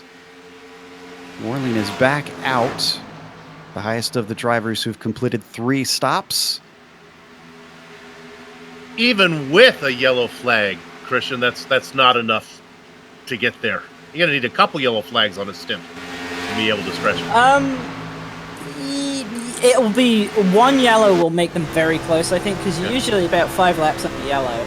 So then they'd be looking at maybe being about 1 to 2 short, and if they're in the pack, it's possible to save. Okay. But yeah, it's still tight for them. So we ride on board with Thunhorst. Woof! Look at the 90 of Warling using those good tires, making it look like a slalom as he weaves through cars. This will be number 40 for Thunhorst. I'll be amazed if he stays out. And he's staying out. He's not coming in. But 51 of Driscoll is, though. yes, he is indeed.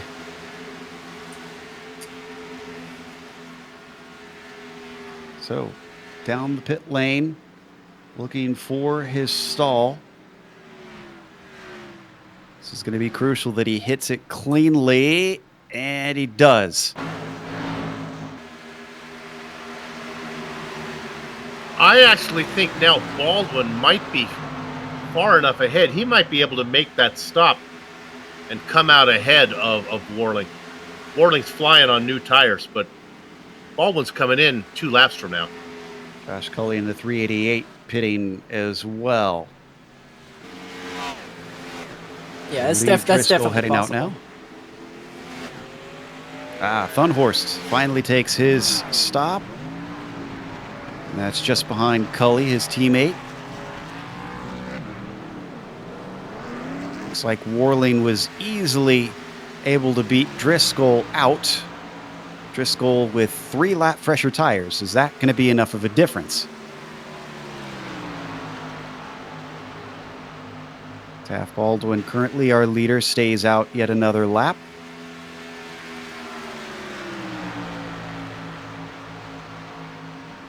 Who is going to be able to take this one the longest?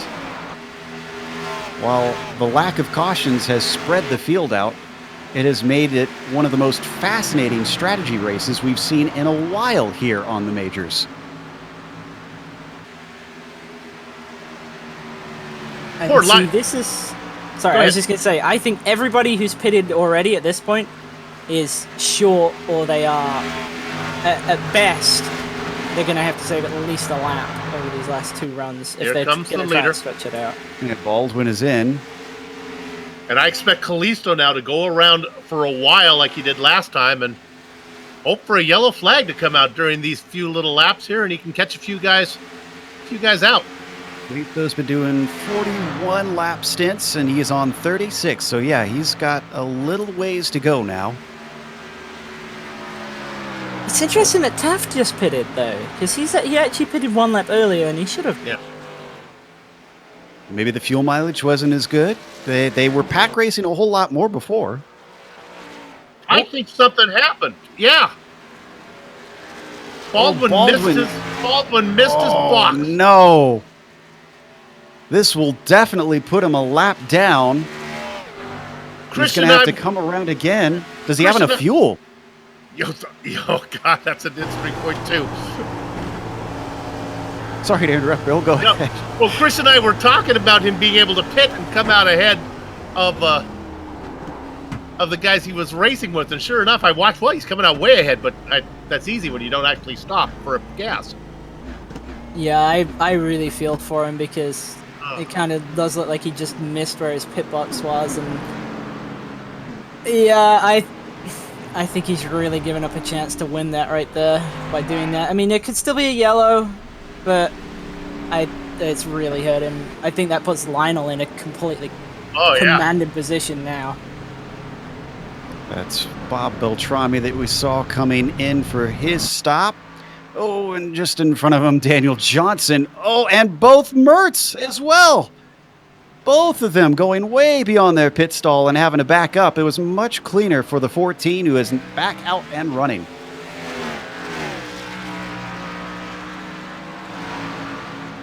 So Warling will inherit the lead soon, but it's still Lionel Kalisto continuing on a long, long time, who is up at the front of this race. I was just going to talk about Kalisto, and I felt sorry for him because he had the perfect strategy. The only problem was he just didn't have the pace to beat Baldwin, but now Baldwin's out of the picture. This is Kalisto's race now. Yeah, I think the former champion might be onto something here. I mean, he's more than to the good on fuel now, and he's now the only person who is. So he's got to be praying for this to stay green at this point. It's only got to go 78 more laps, and he's coming in now. Kalisto only went 39 that time, though. Don't miss your box. He did, but he pitted on, I believe, the end of 123. So he's definitely got enough, even if he only does 39 lap runs to the end from here. Yeah. This will hand the lead back to Warling. Again, Christian, again, you're thinking too, there's no reason for him to stay out and run on old tires and lose time now. He's good to go. Just split it up into even halves, and I like it. Yeah, pretty much. I mean, he's definitely beyond where he needed to be, so why not just come down, you know? There you see the number 2 returning to the track. Where is this going to put him? I think along with Lynn Kinchlow, so around 6th or 7th place. So something we haven't talked about in all this is the championship implications as well. Remember, Warling is chasing Thunhorst in the points, who is currently our points leader. But right now, Warling is ahead, and by a good margin, about 3 seconds between them.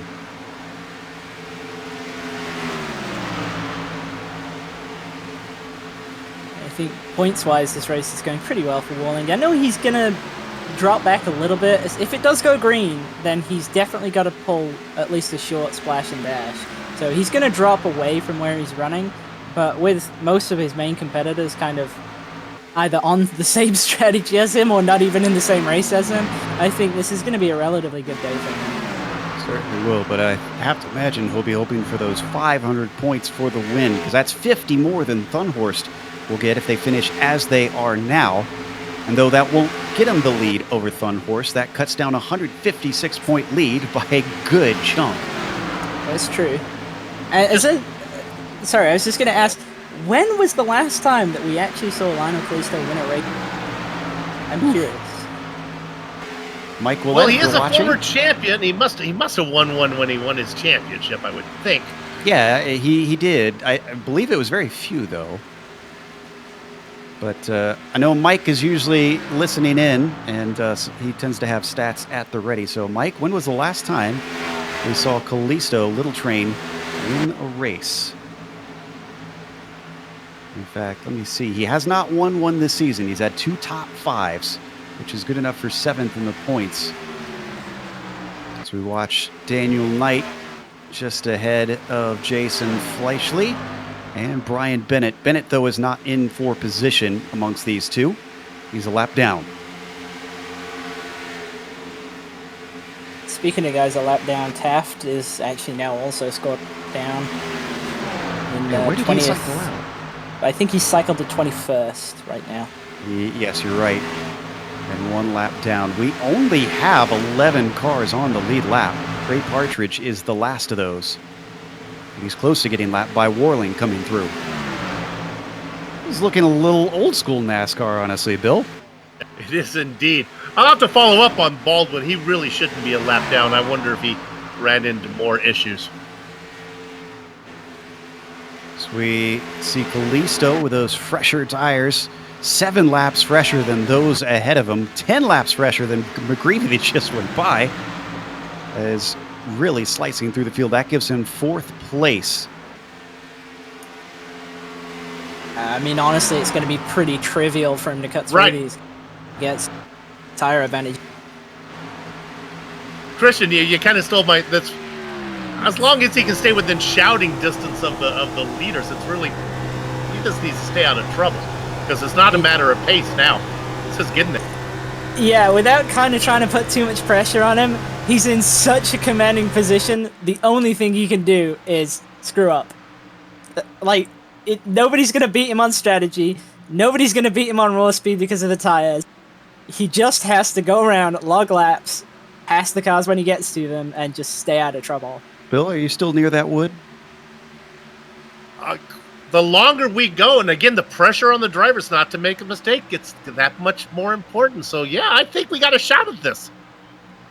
I mean, if we were going to jinx it, we would have jinxed it by now. We've been talking about it long enough. Yeah.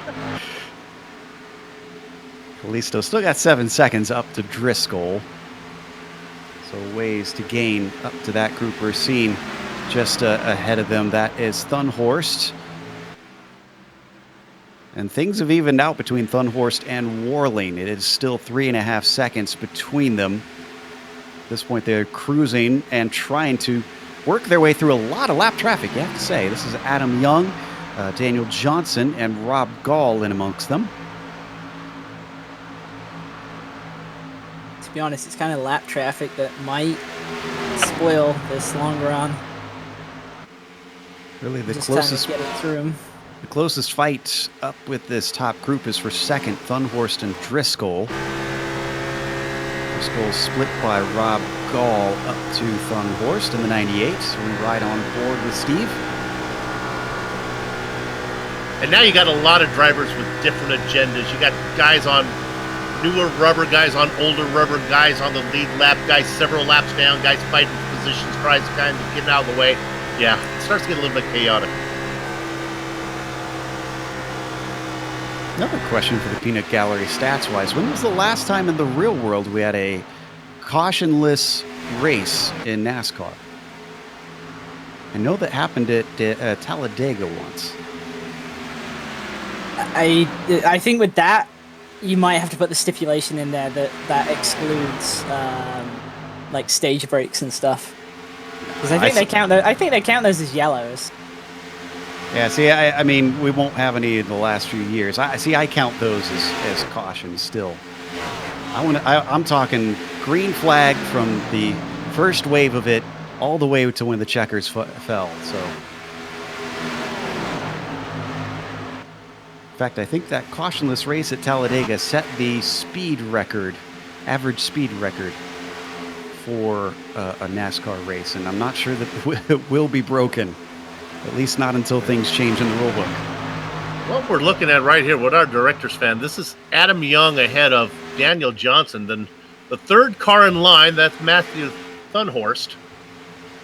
The car in the very back is Driscoll. Driscoll's in third, Thunhorst's in second, and the car that I left out, fourth in line, that's Rob Gall. I was talking about earlier, this is a battle for position between Thunhorst and Driscoll. Oh, we got a car up high and the wall. He keeps it up there. That's Banfield. Banfield. Woo! That's why it's 777. You're extra lucky. That did check up the cars a little bit. Let's watch the replay. No change of position amongst them, though. Oh, he was way up in the marbles. Yeah, and that's kind of one of those weird scenarios where, as a lap car, you can actually be too nice. By trying to go so far out of the way, you can actually you end up running in areas of the track that you're not used to. And you end up with situations like that where he was way higher than I think he's probably been all race, and it probably kind of frightened him a bit. Tell you what, even if we get a caution here, there's not going to be too many drivers that are going to be able to fight for the win, because Ray Partridge, who is in 11th, is about to get lapped by our leader, Warling. Oh, and he starts to lose it! Not Catches today. it! Woo! Nobody spins today. It feels like watching a no-hitter, Bill. It's... Oh, Wow, he was sideways. Didn't even reach the grass, though. This is another great save. We've seen a lot of them today. So that makes 10 cars on the lead lap now, as we watch from the chopper view on the poor 88. Didn't lose a position out of that, incredibly. Now, I've been thinking about this a little bit, and we know that we've got Lionel's about 5 seconds off the lead right now. And we're seeing that Warling's having to work his way through these lap cars. Now, it's not in the lap car's interest to let him by. And the reason for that is because some of these lap cars are able to do that longer strategy. So the longer they can kind of keep Warling near them, then the greater the chance that they're going to have of passing him when he eventually needs to pit. So I kind of get the feeling that, say, Warling and Thunhorst and Steve Driscoll, they're just trying to go maximum chat to try and get as far as they can to try and because they know they're going to cycle out behind. But the more cars they pass and the faster they run now, the less people they're going to cycle out, and they might have a chance of getting past some of these guys who are doing this longer strategy just by being better on raw speed. We're watching the battle between Kinchlow and Knight. This is for 6th position on screen.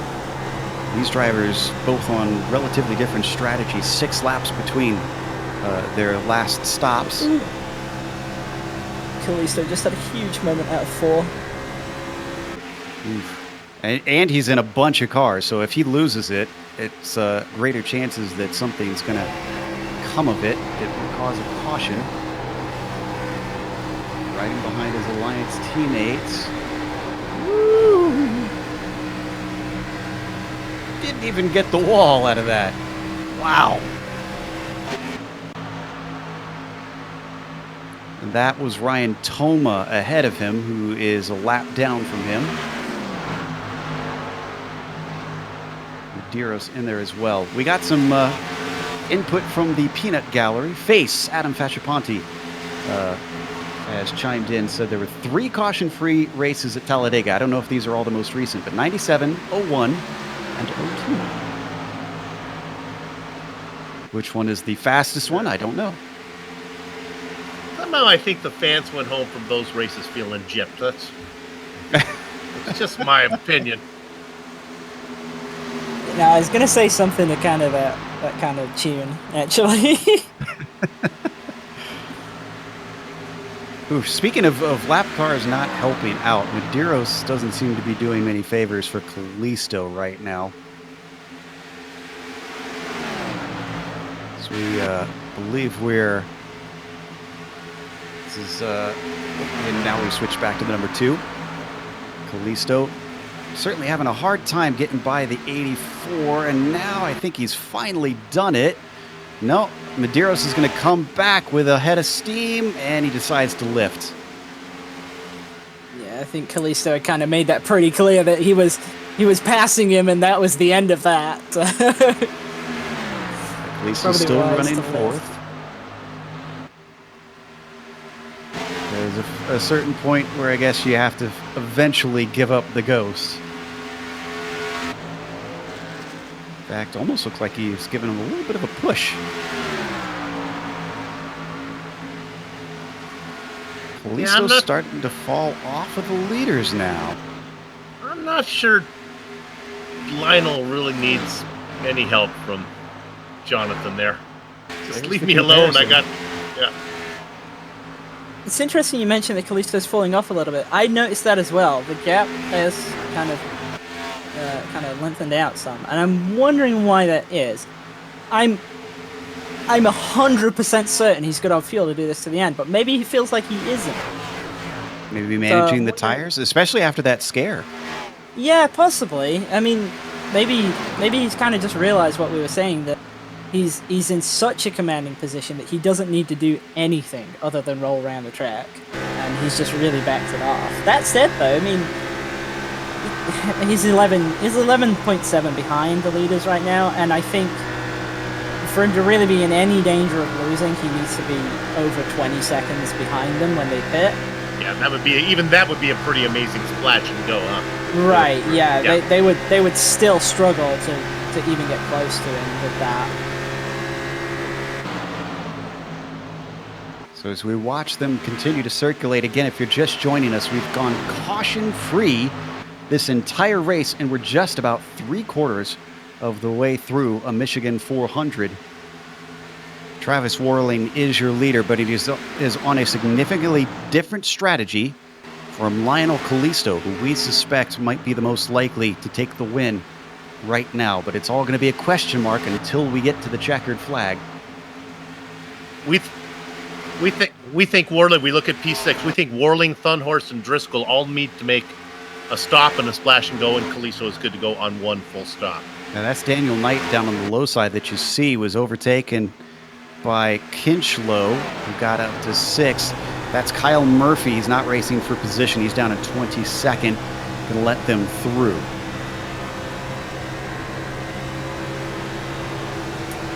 Doing my research on Lynn Kinchlow, that poor guy gets dropped and dropped and added to teams left and right. I'm not sure if he's actually racing for somebody right now. They have that rule where they can just move you in and move you out, kind of bench you or start you.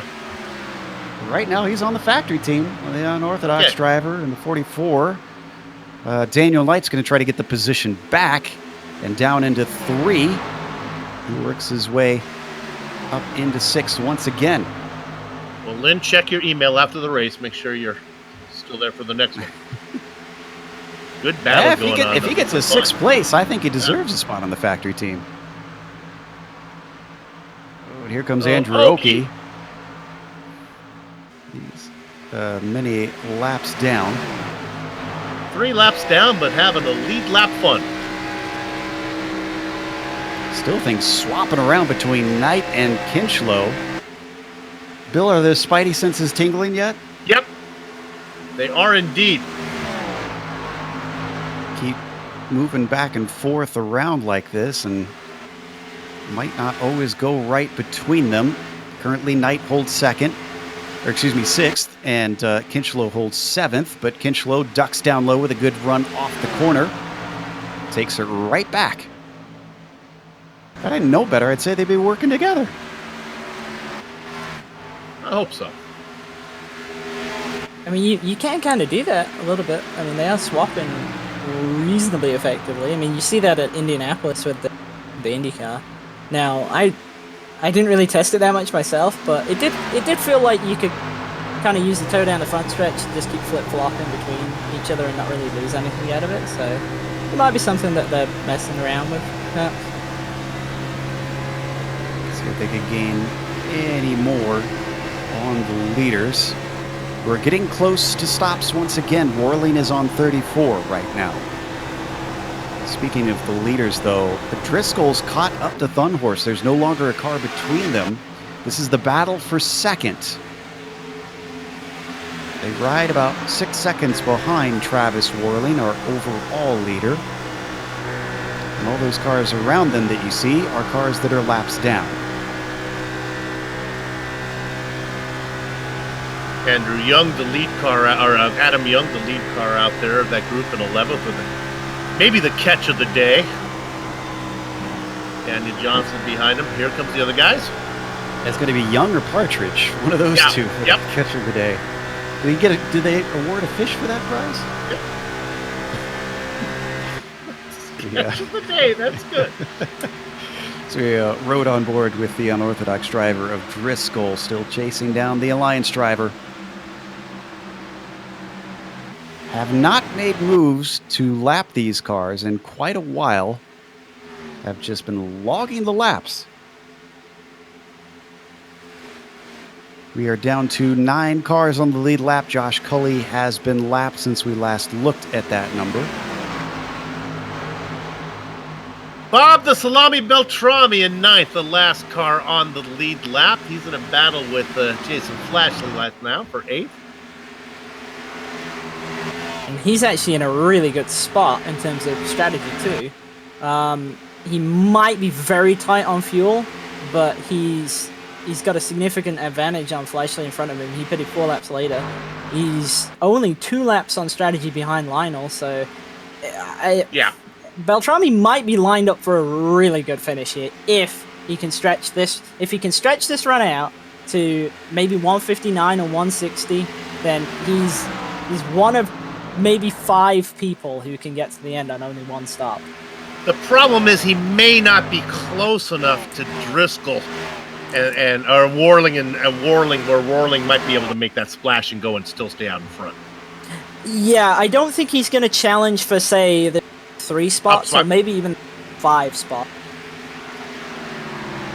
So we watch Fleischle just ahead of him on those older tires, being caught bit by bit by the number 14, coming out of 4 now once again. And Kenchlow, one of our earliest pitters, consistently meets his expectation yet again, and he is down pit lane. And our leader is in. Warling pits. Yeah, it's extremely early. He's 8 laps short of his of what we expect the target to be to get to the end is. And we should only have 1 more stop after that, do we not? Latch and go for Warling, yeah. Yep. Director, can we go to like 16th position here? Matt Gelder's in a mix with Brian Toma. I just got a bad feeling for this one. Toma Hurley holding. Ludwig trying to get out of the way down low. Yeah, Toma in 15th, Gelder 16th, and also I remember him. Taft Baldwin. Baldwin trying to come back through the field. I had a hesitation there because I was like, wait. What? Oh, poor Taft. He was in the Lionel Callisto position, but better. And then he missed his pit box and other stuff happened to him. And speaking of catch of the day, I mean, for Taft, this is going to be the one that got away. He was looking incredibly strong. But would have been a good points haul. He's going to slip through his fingers. He did manage to get by Gelder there and move himself back up to 13th. He's still lapped down, though. Unlikely he's going to get that one back unless we get a caution flag. You can see on the tower there to screen left, Warling cycles out in 6th. Wow, such is the pace they've been running. He's had his pit stop, and he's still within the top 10. Just incredible. So looking at that, actually, he's come out, according to the timesheet, about 6 seconds behind Beltrami. Like I say, if Beltrami can really stretch it out to 160, he's within a good shout of possibly the top 5. There we see the number 90 continuing on around.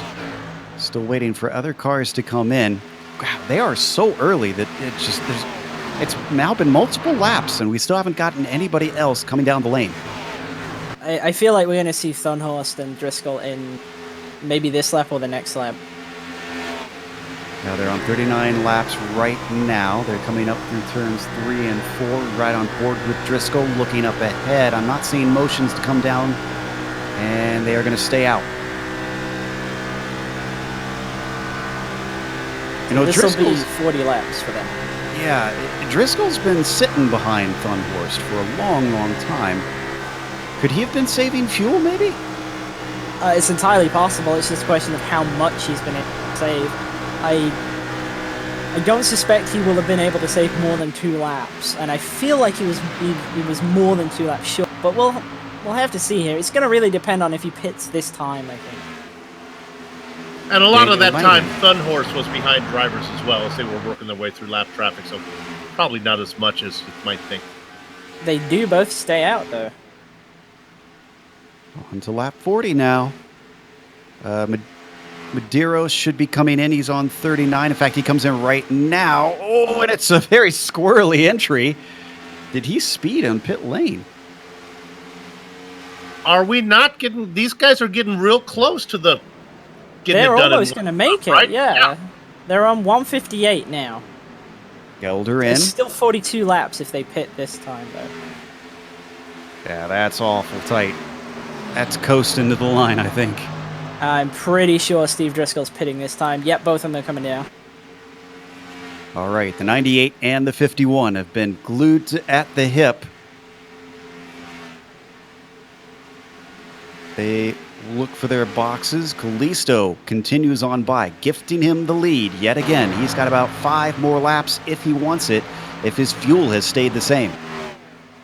Christian, those drivers have got to be second-guessing themselves. Why didn't I go a couple laps longer that first stint? Yeah, and that's the thing. It's like you made that decision so early in the race, and now you've had over 100 laps to go. Why did I do that? But they've, to be fair to Thunhorst and Driscoll, they've done a really good job of maybe making this work. They're in the ballpark. It's going to be very tight for them. They might be very, very slow the last 2 laps of the race, but we'll have to see. And that puts the pressure on Callisto to keep the pace up, because he may have to race for this. Yeah, he might have to run them down and pass them. Well, he certainly will have a lot fresher tires. There you see our leader, the number 2, running an incredible bit of strategy in a race that I don't think many would have predicted that has gone green since the start. We now have 40 laps to go. He is well within the window.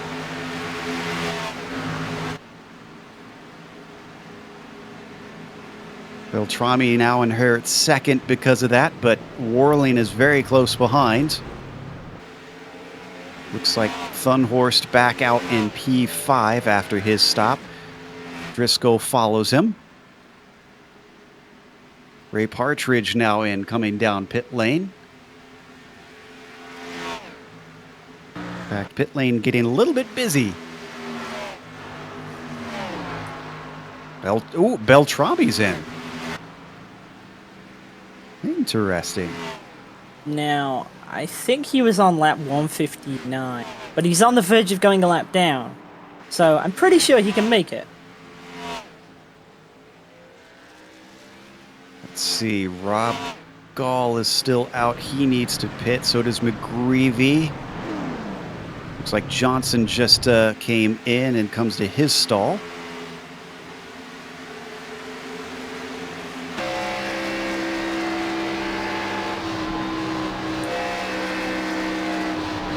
Right on board with our leader, Lionel Callisto. He continues around for one more lap. As more cars duck in below him, that's Gall and Seilstad. So all these guys who pitted at lap 160 or later, I'm 100% confident they can all make it.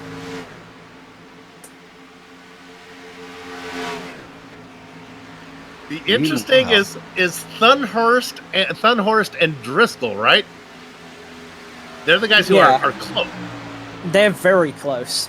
Everybody who pitted before them, I don't think can make it. Those two are borderline as to whether they can get this to work. And Callisto's headed in. Callisto's down on the low side through 3 and 4. Comes down to the cones. He made 39 laps. He is well within it. And he hits pit lane. Travis Warling behind him, coming around and getting ready to take the lead back. But for how long? Yeah, and the big question here is how far behind is Kalisto going to come out relative to, say, Thunhorst? Right. Which means how slow can they go? Yeah. What's interesting about Thunhorst and Driscoll right now, they have found themselves, they've tucked in behind Adam Young. Young probably has enough pace where Thunhorst can just sit there and save fuel. Interesting thing about these three as well is you've got three different teams in this group that could be potentially working together. Young for riding shotgun, Thunhorst for Alliance, and Driscoll for Unorthodox. By the way, Kalisto returns to the track in 4th place.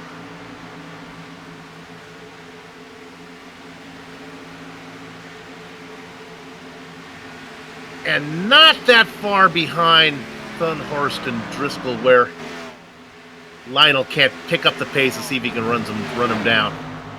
He's got 5 lap fresher tires. Driscoll is 5 seconds up the road. Driscoll and Thunhorst together, as you mentioned. Warlane 15 seconds up the road from Kalisto. But again, that should be eaten up with ease once Warlane has to come in for what we expect will be his last splash and dash and be on his way. You know, one thing I'm noticing on the outside of the course, guys, is we experienced it a little bit when we had the lapped car get into the marbles, but with no cautions, there's been no chance for them to clean the track. It is getting very, very dirty up on the highest line. Yeah, 3 and 4 looks pretty much like a gravel trap up there with how many marbles. So certainly don't want to let the car drift up too high anymore, or else it could be lights out pretty quickly. The number 98 of Thunhorst, who is on much fresher tires than our leader, Warling, seeing if he can make inroads. I'll tell you who's coming. Kalisto is just flying in relationship to Thunhorst and Driscoll with those new tires. He's knocking off maybe a second a lap. He set his fastest lap of the race last lap at a 38.6. Yeah, his best bet is to get there as fast as he can and just apply pressure so they can't save, because they can't let him by. Right. If he even gets clear once, they won't repass him. They can't. They don't have the fuel to do it. They don't have the tires to do it. He is absolutely in the best position right now. And you know what? I wonder if his pace before really kind of was a bit of playing possum, if you will, since he was saving fuel, because he set another fastest lap for himself at a 38.5. Doing a little sandbagging to hit the number right now. Yeah, now that he's been freed to go, because again, he has to make less laps than he did before on all the previous stints. Now he didn't set a fastest one this time. But he is only, I think, 3 seconds behind that pair. Yeah, he is Maybe down less. to 2 seconds. Yeah, less 2. than 2 seconds now. Like Bill said, he is chopping away at it. This tree's going to come down sooner or later. Yeah, those two are in trouble.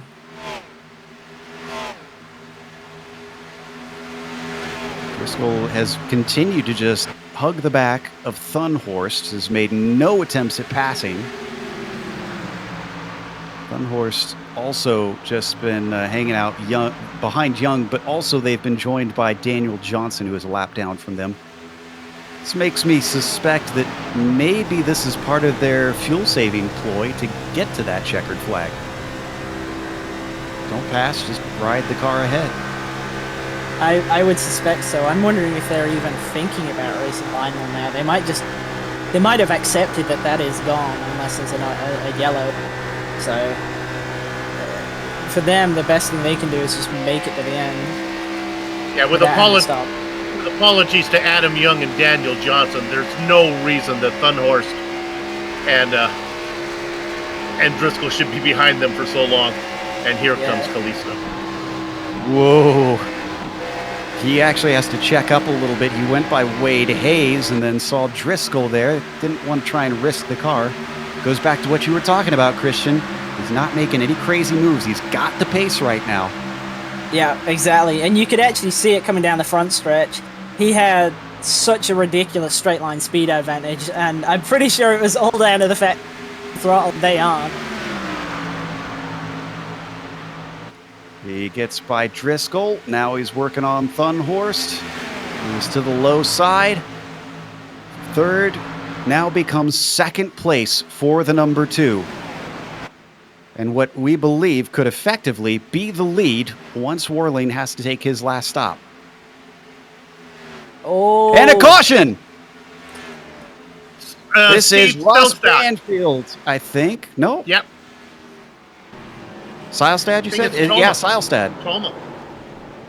Seilstad Number and Toma on the 308. back stretch. We went 172 laps. And it's all down to Toma just clipping that outside wall. Poor Seilstad was in the wrong place at the wrong time.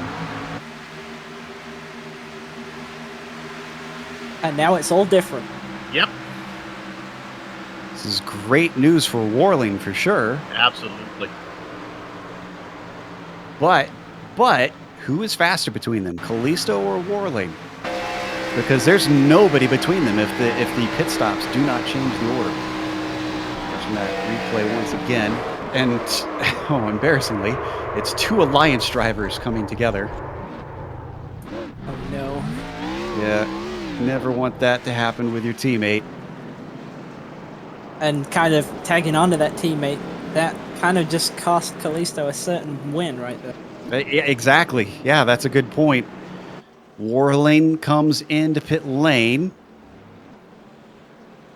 Where is Kalisto? Okay, I was going to say, I kept seeing a lot of Alliance cars going by. I was like, don't tell me he's going to stay out.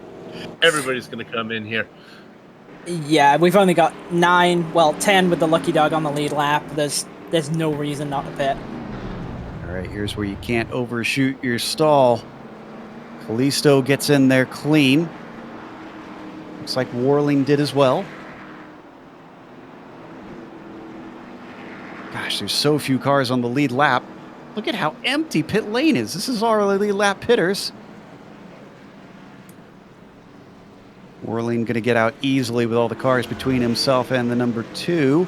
Oh, but Matthew Thunhorst gets out ahead of Warling. Or ahead of Kalisto, rather.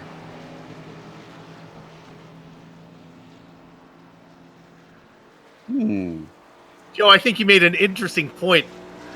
We really don't know how fast Kalisto is. Now he can race. We haven't seen him do much there until the very end.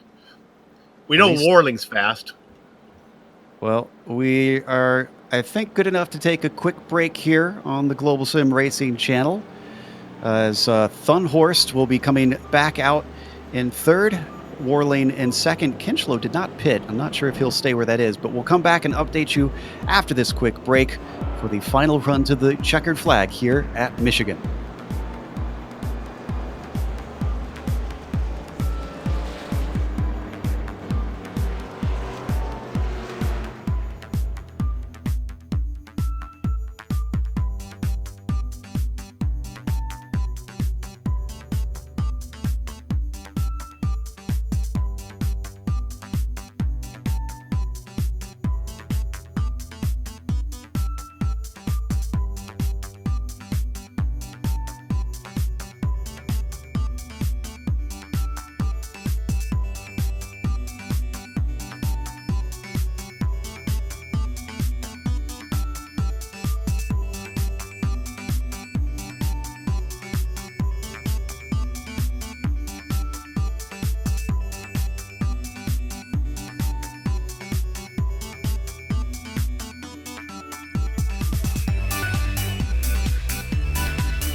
Welcome back to Michigan International Speedway. We just had our first caution of the day.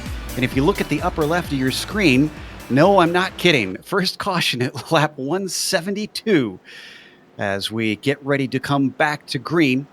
It is Travis Warling, who was saved by the bell. He was not able to make it on fuel. Now he definitely will be able to make it, but he has to outrun both Thunhorst, Callisto, and Driscoll, who have been fast today. This hurt some drivers, helped some drivers. We'll talk about that in a little bit because the Mustang pace car already getting ready to pull into the pit lane. Hopefully we'll be able to go green to the end. We'll see, though. We had a lot of drivers who stayed out to get the lap back, and they are on old tires. So as the Mustang pace car comes down to pit lane, Travis Warling has control. He gets a much better start than what we saw from our pole sitter. Matthew Thunhorst has it clear below, but his teammate is down there, and now that the number 2 has a nose in, our points leader cannot cover off the inside line. Ooh, and we wondered how fast Callisto really is. Look at Callisto that. looks really fast. Look at the run. Oh, but it gets interrupted. The 90 holding down low. Now he's going to get boxed in. Thunhorst instead gets the speed up on the high line. Oh, and it is aggressive driving behind them with a huge run. That is Jason Fleischle, the 77. He was not a factor for a long time, and suddenly he gets himself in the mix. This is the same car, same driver, same track as we've been watching for the last 175 laps. My gosh. Caution brought it a complete change to the complexion of this race. We haven't really got to see the pack racing that we were saying we should expect until now. Driscoll gets bottled up on the high side behind Matthew Thunhorst. He thinks about 3 wide, and in fact behind him it is going to be Knight, who makes it 3 wide, splits the middle. That bumps him into 4th place.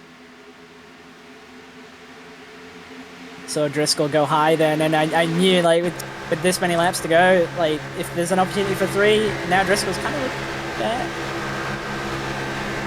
Yeah, somebody's going to take it if they see an opening.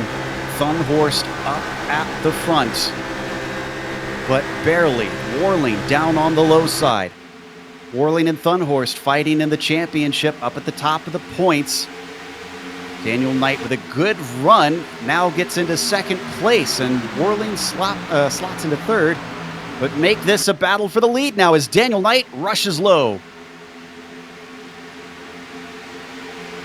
It was really well timed by Knight there to kind of push Thunhorst to the lead and then sneak under and make his... But a lot of people haven't really been able to make this bottom line work. Lionel included, actually. I think he might maybe feel like he hesitated a little bit on that restart where he could have pulled up on the backstretch and taken the top line. But Knight's been able to make that work. Maybe no. Thunhorst coming back to him on the outside. He's got a push from Warling. He wants to get back up to the front. Unfortunately, he's going to get left out to dry as Thunhorst temporarily goes to the low line, drifts back up high to carry the momentum. The 98 back to the front spot. He leads another lap. Boy, the number 2 of Callisto, like Christian said, he wants to go racing, but he is just boxed in that 3rd position. Yeah, All he's dressed pretty much up in the and worst nowhere to spot go. right there. You get the aero push from the car ahead of you, but you're also on the bottom line. You have to run tighter, and it's not where you want to be, especially not at this point of the race. Knight thought about drifting up to the high side, but with Matthew Thunhorst coming hard, I'm not sure that he really wanted to do that. Oh, and here we go. 3 wide for the lead. That is Travis Warling now getting back into it. Restarted at the top spot. He wants back up front. He leads that lap. Thinking about 4 wide for the moment. Oh, and Callisto making contact. Tries to save the car, but he swings back up. That takes Kinchlow out with him. And we got a big one. Or do we? No. Looks like Toma maybe got involved in it. This all started with contact between Driscoll and Callisto. Yeah, Callisto. And honestly, Driscoll was trying to put his car somewhere where it probably wasn't much room. That was Kinchlow who got clipped in the 44 and went spinning, and then poor Kyle Murphy, who was a lap down and just was riding around with the leaders, just looking for a decent finish, found himself T-boning our former champion. Little Train, unfortunately, going to have to come in and take that spare car. He could still be in this. Yeah, to be honest, that's one of those deals where what's gone on is you had a 3 wide in front on the front lane, and then you had both Kalisto and Driscoll, both of them trying to go into that gap in the middle. Like, you can see it here, like, both of them want this middle lane, and both of them feel like they have a claim to it, and they kind of do, because neither of them, like, they're only 1 wide, so that really is just a racing deal at that point.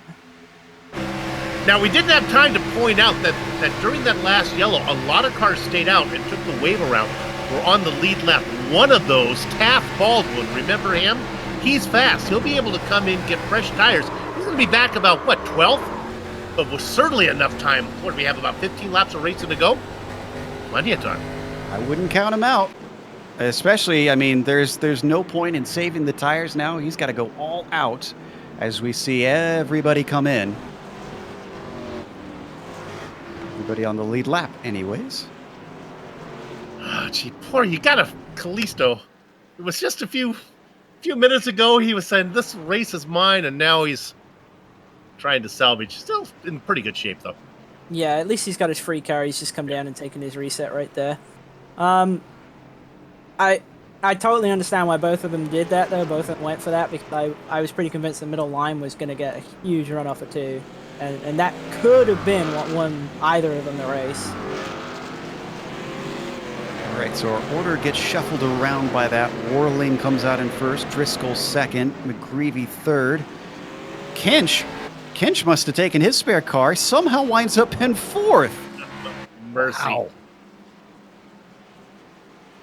Very, very fast stop for him. Thunhorst, unfortunately, has fallen down to P5. Is that a 2-tire call for Kinch? 9.5 second stop. So yeah, and I believe the top Walling floor, and yeah. Driscoll. Yep, Walling and Driscoll, and maybe McGreevy as well. I think so. It's Yeah. 10 second stop, a little slower than the others, but yeah, definitely top 4 on no more than 2 tires. All right, we got some dice rollers. We're going to see how they fare on 2 fresh tires with just a handful of laps, maybe 8 laps on those worn tires running at pace. Give a shout out to Mom and Dad McGreevy. I know they watch the broadcast. Not Didn't so you sure find about out your that son's, Brian was a lot older than you thought, though? I don't. Gee, you can be pretty old, still have parents. I'm not. Just, I'm not so sure about your son's strategy there to take just 2 tires, but we'll see how it plays out. Still got a couple more laps here behind the pace car, letting the lapped cars come in for the stop. A few more are staying out to get their laps back. Schmeier, Bennett, Ludwig, Seilstad, Oki, Kanata, Hayes, and Powers, it looked like all are going to try and get back onto the lead lap here. Listo's in 10th, Taft Baldwin in 14th. A couple drivers to watch.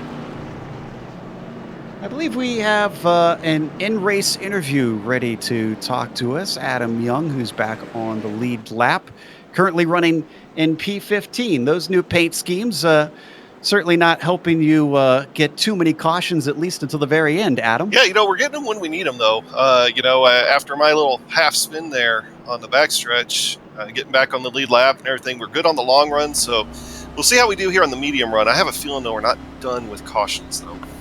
Was there enough time in that green flag pit stop after your catch to get some new underwear thrown through the window? No, I'm still sitting here. It's kind of bad in here right now. Well, you only have to last it for a few more laps. With you being on the lead lap, what's your expectation from here on out? I think we got a bunch of guys in front of us that we think took 2 tires. So that's going to be very interesting to see how that's going to mix out. I definitely have a top 5 car. I mean, you can see how we were keeping pace with Thunderhorse a little while ago. Daniel's up there.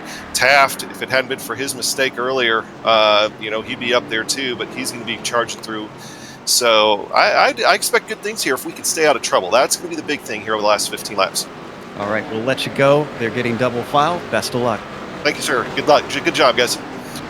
Adam Young running 15th right now for riding shotgun. And it will be Travis Warling up at the top of the field who restarts and leads the way. Are we going to be able to go from here to green now is the question. No. And this is such confidence. No, this one. Well, actually, but I do have another question on that, and I need to check on the rules. Do we have a green-white checkers in this series now that they've been introduced? I believe we do. I think they can have up to 3. Ah. So, that could change the face of this as well. Could up the aggressiveness toward the end, knowing that they'll get more chances. We've got different motivations going on. Warling, remember, fighting to get higher up in the championship points now that many of his rivals are not here. Thunderhorse wants to defend his points lead, who is a little bit farther down in row 3. And of course, you've got Kalisto, who wants to come back and get his first win of the season. He is well down in the points and could get his championship hopes back on the rails. But the pace car is in.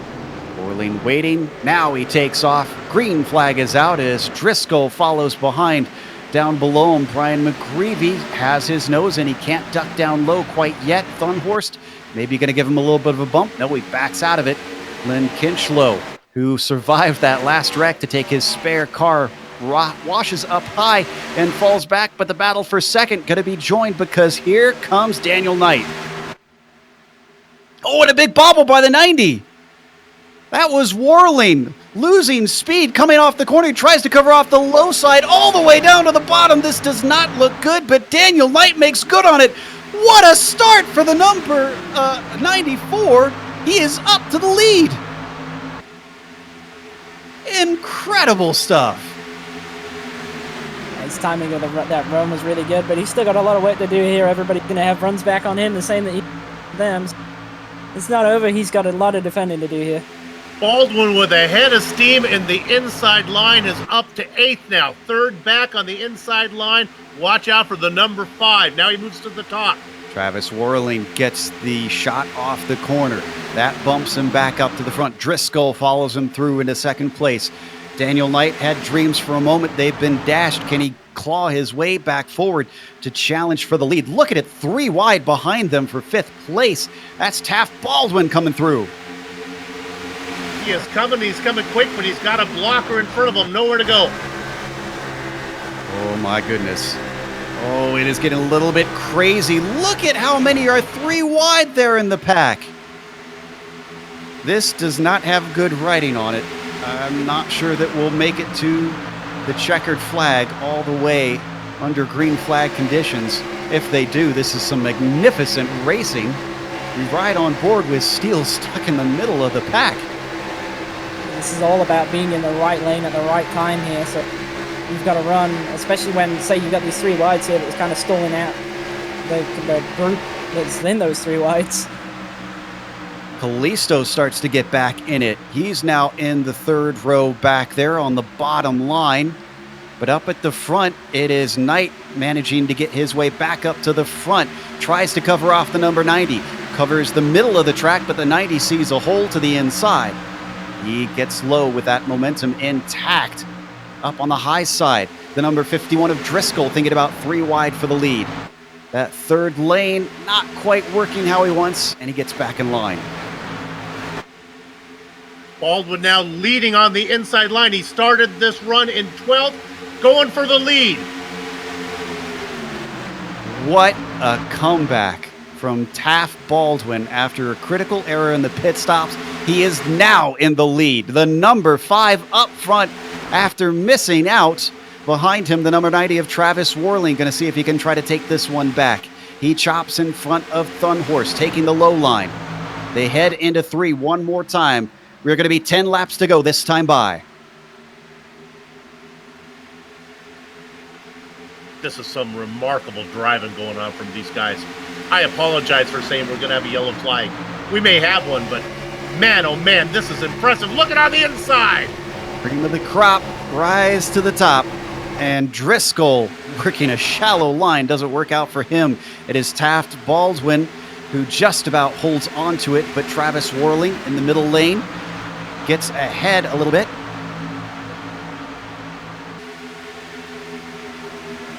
Don't forget, here comes Thunhorst as well. And as Ray Partridge is back into this. I was just about to mention him. He made a huge run on the bottom line. They now come across the line once more. Baldwin with a little bit of a run up the high side, whirling down low in the 90. Those two breaking away slightly. Thunhorst and Knight behind them. They're going to have to work together. Got a big check up behind, and that is the 474 trying to catch it. Does it. Comes around. And there's the caution. Oh, and he drifts up just ahead of Jumbo Pfeiffer, who catches the wall from that. And then Ernie Ludwig, unfortunately, after his bad day gets worse, gets into the back of 474. It started with contact with Kalisto. Kalisto was able to save his car. And Johnson almost saved it. Johnson had about 5 tries for it. Oh my goodness. That almost took out 4 cars. He had just a car's length between the 84 of Medeiros and the 88 of Partridge. Can we look above at the initial slide down to the inside? You could not fit a piece of paper between these 3 cars. Look at them. Wow. We're going to try one more time to look at it from above. You got a really good look at it from in front there.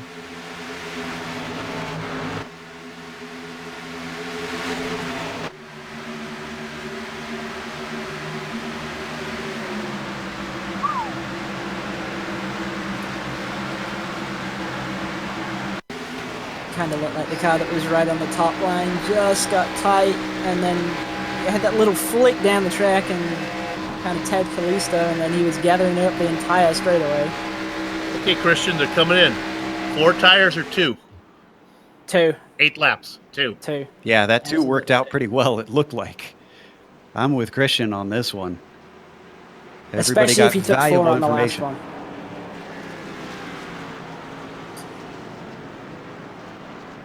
So all of our lead lap cars in. Actually, where is Worling? Worling took 2. Oh, there he is.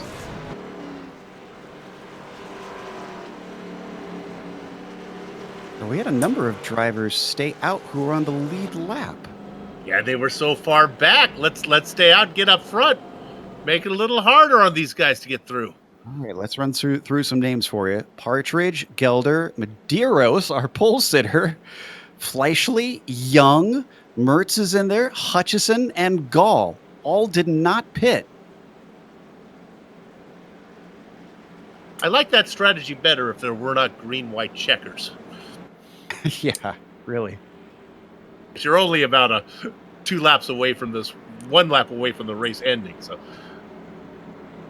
yeah, it's I don't know. The thing is that the first lap, the tires do not matter because you're not.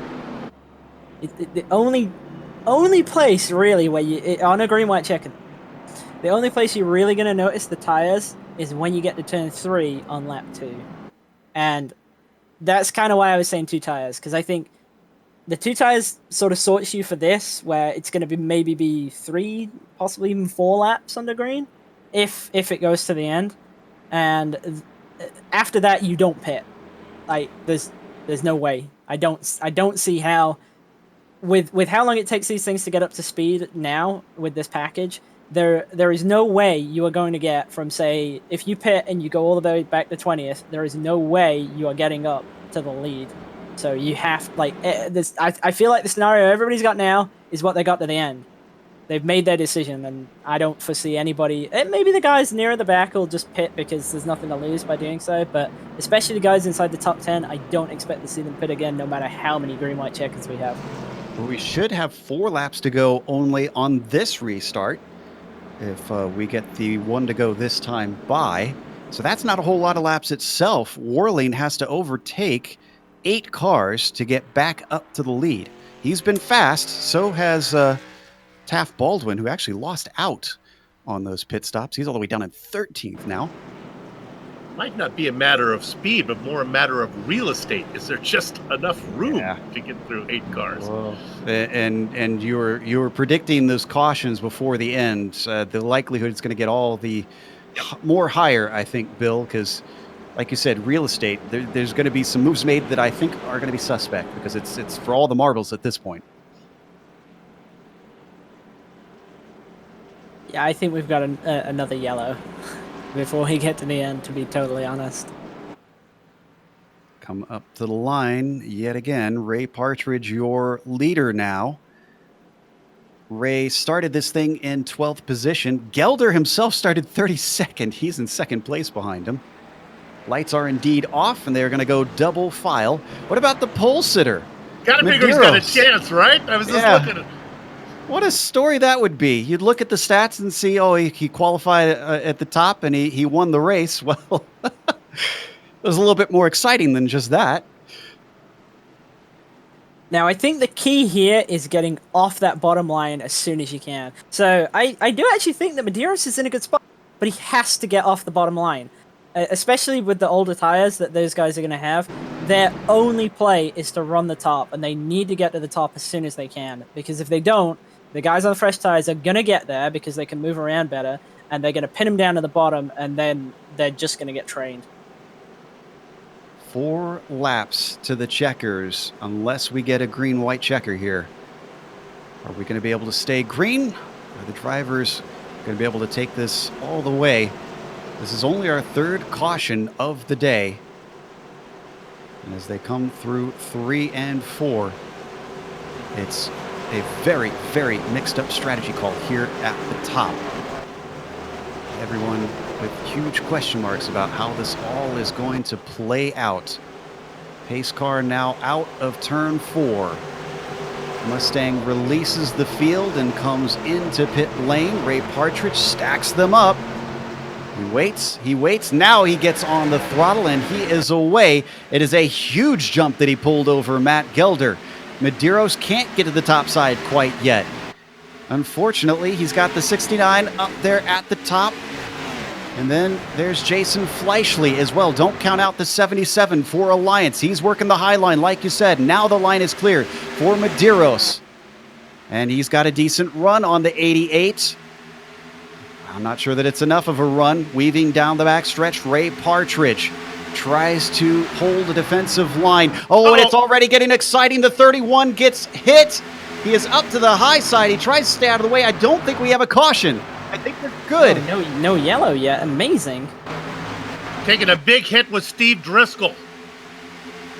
And the 84 did get a run. They only have to get to lap 200. The final lap, there is no cautions thrown. Medeiros on the high side on the... Oh, wow. Look at the 98 of Thunhorst. He is coming. Splits the middle, and we get a caution. Was that Beltrami? No, Beltrami. It is. Got together with Taft Baldwin. Let's take a look at the replay. By the way, I don't know if you've noticed, it's been getting a little bit dark at times. Yeah. Clouds have really come over, so it's making it grippier on top of it. That was Beltrami. That's a 2-to-go incident there. Watching from onboard Taft here. And it comes across the nose of Taft. Taft was coming up slightly, but not a whole lot. I think it was that the 14 was looking ahead at Wayne Hutchison, thinking that he's got to go below him. Yeah, it kind of looked like he was sort of trying to position himself to the middle to maybe sort of point a 3 wide gap going into 3, but unfortunately for Bob, I kind of feel like that's on him. And here's Rob Gall with the other incident that we thought would start a caution. Wow, he's a pinball. They say in gaming you don't want to get tilted, but unfortunately for the 31, I think that's certainly not going to help him. This is Driscoll that gets Driscoll gets a big piece of this one as he goes by.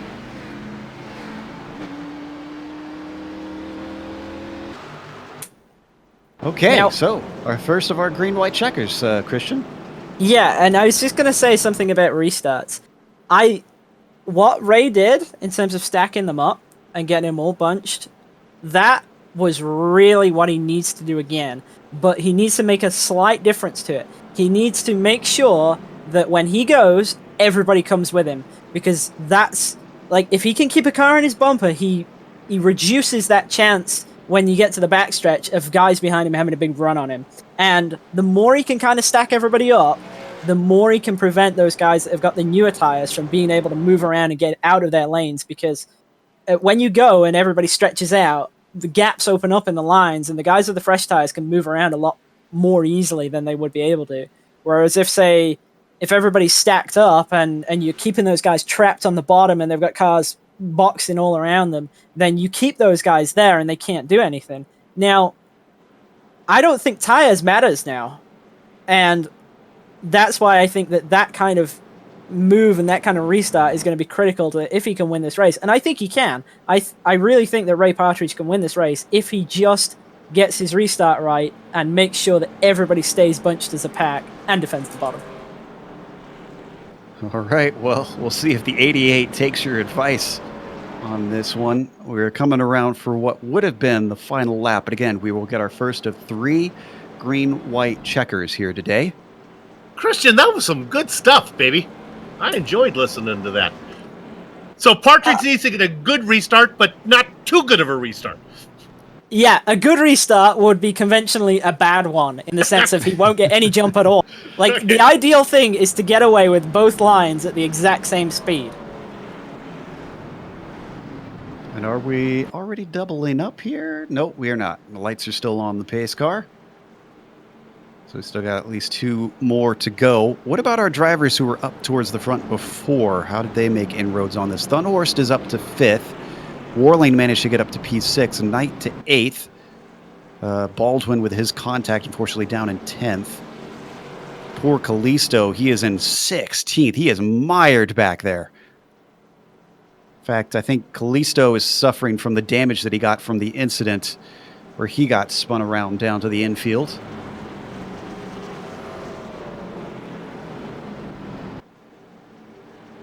I tell you, the racing gods will turn on you in a heartbeat, won't they? Poor Lionel Callisto.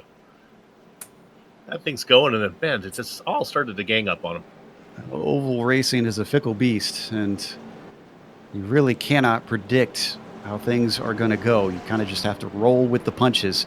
Certainly looked like it was going his way. Hopefully we get the lights out this time by. We'll find out pretty soon. How about Matt Gelder, huh? Sitting there inside of row 2? Attaboy. Yeah, of our top 5, 2 of them were 30th or above on the grid. Of course, a nice little tribute on his unorthodox car in memory of Chris. It was like that they do a lot of special stuff here with the paint jobs in this series. Sometimes very, very meaningful to the drivers and personal to them, obviously. Lights are out. Okay, so we only have to do 1 lap under green. Question is, can we get around to that? We had trouble with that last time, Christian, in another series that we covered. Let's see if these drivers have a little bit more skill and respect. Yeah, and I mean that's the critical thing is that if you get to the white flag, that's it. That last lap is like you're coming around no matter what, and that's when there's the potential to see really crazy moves. There's no yellows, so you just kind of gotta figure something out if you're in a bad position. Certainly could go any which way. I'd say that, honestly, if we do have those crazy moves, anybody within probably the top 15 has a shot at winning this thing. It all depends on who gets taken out if we have a problem. They come into turn 3. Partridge gets to do another restart. Medeiros this time, though, will be on the outside on the front row. And do they know how to do these restarts like Christian has been instructing? How much experience do they have here on the ovals? Partridge, I know from previous times, is pretty good here on the circle tracks.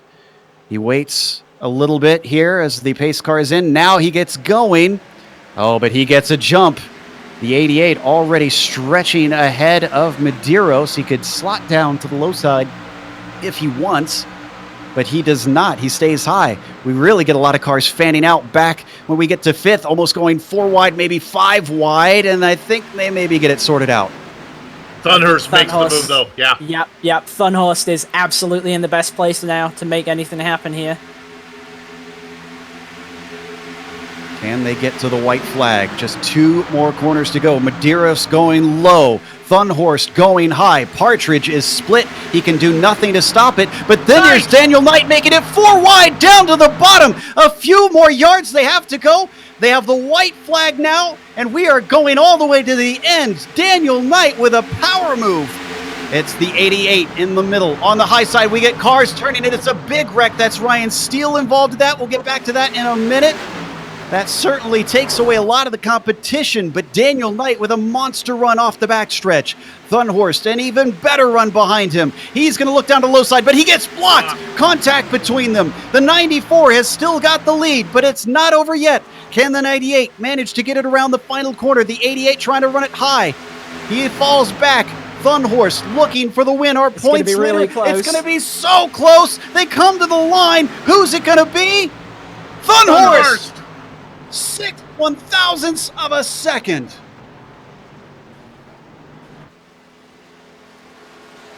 That was an amazing move by Knight. The move that Knight made was amazing. That was gutsy. 4 wide for the lead. I just want to watch this and not say anything. Brave stuff, almost below the yellow line.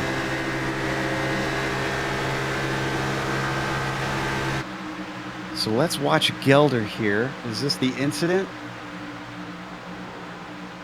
Oh yeah, Gelder saw that, thought I could make this 4 wide as well. And that went all sorts of wrong. Then Knight throws the block. You had to have known that was coming, Christian. He had to have known that was coming. Yeah. I'm actually really surprised that Thunhorst was able to get that run that he did off of 4. Like, when they were kind of coming off the corner, I was like, I get that. And then, like, he just started pulling up so much. That was really, like, expertly timed. That was great racing by both of us. Oof, probably half a foot between them at the line. That's going to take us to a quick break while Thunhorst burns it down and celebrates in style here at Michigan. He extends his points lead. We'll bring you back with the unofficial results as well as driver interviews, so stick around.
Welcome back to Michigan International Speedway. That was one of the most exciting finishes we've seen in the majors in a long time, with a lot of drivers viable as the winner all the way down to the finish. But Matthew Thunhorst, by 6/1000ths of a second, took it over Daniel Knight. I think we all were just wowed by Daniel's move with 1 to go, managing to go from way in the back 4 wide to take the lead away. It just wasn't meant to be today. He still gets second place. Ray Partridge, we were all kind of pulling for him as well. It would have been what a fairy tale story to get back up to the lead lap and take the win, but at least gets a podium. Taft Baldwin, who was very, very strong in the race, did manage a 4th place and a good points day. Steve Driscoll, 5th behind him from 21st on the grid. Jonathan Medeiros, our pole sitter, did get redeemed in the end. He at least gets to 6th place. His race pace was not looking good all day, despite his qualifying pace being impressive.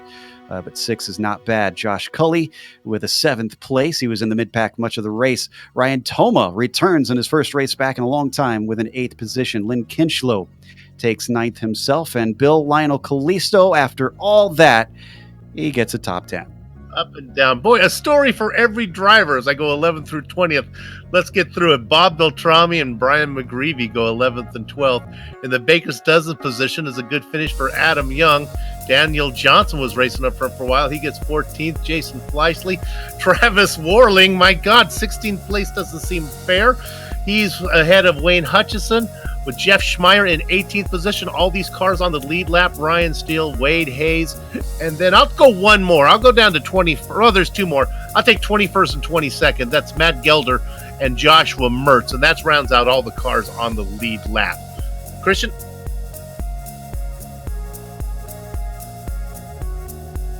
Yeah, the first car off the lead lap we got is Brian Bennett. He kind of didn't really have a great afternoon, really. He came home 23rd, probably a bit disappointed with that. And then we had Steve Selstad in 24th, Rob Powers 25th with Kyle Murphy alongside him at 26th. And we had Andrew Oakey, who qualified really well, started in 5th, but fell back pretty quickly and then kind of struggled most of the afternoon. He was 27th with Ross Banfield in 28th. We had Jimbo Pfeiffer. He kind of really didn't feature that much this afternoon either. He came home 29th, and then Ernie Ludwig alongside him with 30th had a little bit of an issue in one of those wrecks at the end. And in 31st, we had Joshua Kanata with Rob Gold 32nd, Marcus Tracy 33rd, and William Fletcher 34th. Fortunately, looks like Fletcher retired. That we still didn't quite find out what the issue was with him very early in the race. We've got our winner ready to talk to us. Matthew Thunhorst joins us in the booth. Matt, we talked about it being a long shot, but not impossible with you going from the back of the field to take the win and extend your points lead. That was an incredible run. How long did you spend on that race set to get yourself to run through the field? Well, Joe, you say it was a long shot. I had no doubt I could get up there, but I probably had 20 to 30 hours. Jason throwing a lot of time. Trevor and Patrick kind of were my guinea pigs and helped us really get the set and figure out what we had in international. And a lot of guys did a lot of work. So for one, to bring this strong of a setup to this race and be able to do what I did with coming through on the back and be able to drive up top 5 there, that's awesome. This race was just 170 laps, I think, under green was crazy. And to win how I did there, I mean, just, oh my God, that was nuts! Clearly excited as much as we were. Before we get to the finish, though, let's talk about, you said the 170 laps under green. It was very much becoming a fuel race, and we were watching very closely and had question marks on if you could get to the end. Did you know if you could get to the end if it had stayed green? It was fairly close. I was saving. I think Driscoll, when he refused to pass me, he figured out what I was doing when we came in together. And at that point, I knew Warland was going to get away when I got stuck in traffic, right around that battle for 11th. And so at that point, I'm like, you know what? I'm just going to save fuel because I was a fool and came in early thinking that we'd have a caution and one never came. And so I was like, I have to beat Warling. I've got to do this for the championship. I want to have a legitimate shot. I have to beat him tonight. And so that's the only way I had it. And so me and Driscoll were both saving, and then that caution came out, and it was right at the point that Lionel passed us, and he was going to go for the win and get it. So sucks for Lionel because I guess he had a rough night after that. But yeah, I mean, we were playing the fuel mileage game. I didn't think Warling could do it. He was just trying to get it on speed, so I was trying to play the off card. Now, that last lap coming to the line, obviously Daniel got a really good shot. Were you aware that you were 4 wide? Did you have a human spotter telling you what in the world was going on?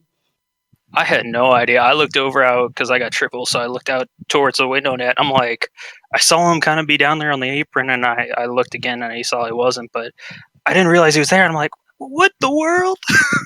And once we got past Ray, and it was just me and Daniel, and I was able to sneak behind him, I'm like, okay, I've got a shot. Use the draft. And I was like, I'm going to have the run. I'm going to have the draft.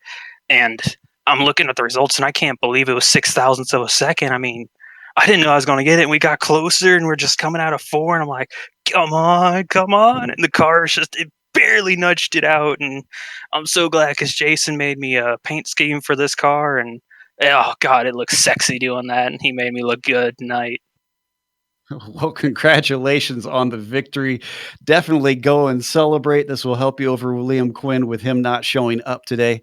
I think we're just as hyped as you are, sir. Thanks, Joe. Matthew Thunhorst, our winner.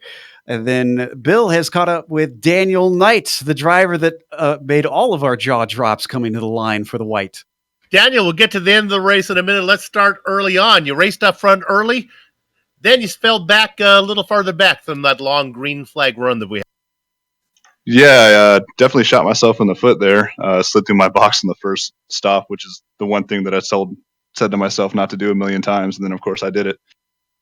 Well, you hung in there, and eventually the yellow comes out, and that kind of gets everybody a shot at it. Let's jump right to the very end, and let's go right to the move down low. That was impressive. You had to hold your breath when you're making that move.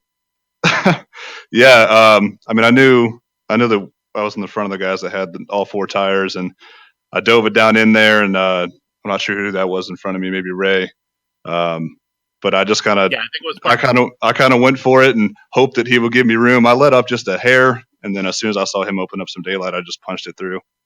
I figured worst case scenario, I was going to have to go below the apron and get the spot back, but I'm really glad it worked out. So you got the pass made, then you're out in front, then you defend the inside line, and you kind of stall Thunhorse's move. Did you think you had him out of 4? I wasn't sure. I had one of our teammates, Chris Pence. He was spotting for me and telling me what was going on, and I knew he was going to try the move to the low side, and I was going to at least slow that down. I wasn't going to straight up block him or get in his way, but looking at the replay, I probably could have come up and taken the air off his nose, but I really didn't want to come up and do it and turn him. I'd rather finish second and win by wrecking. So, and then once he was alongside me, I knew it was just a drag race. Well, man, you put on a great show. Congratulations. Gridded in 7th, took the 2nd place. Nice job. You led for a little bit at the end. Good luck. See you down the road. I appreciate it, man. Thank you. Daniel Knight, 2nd place finisher today. And we talked about the catch of the day. That was the move of the day that he had. Joe?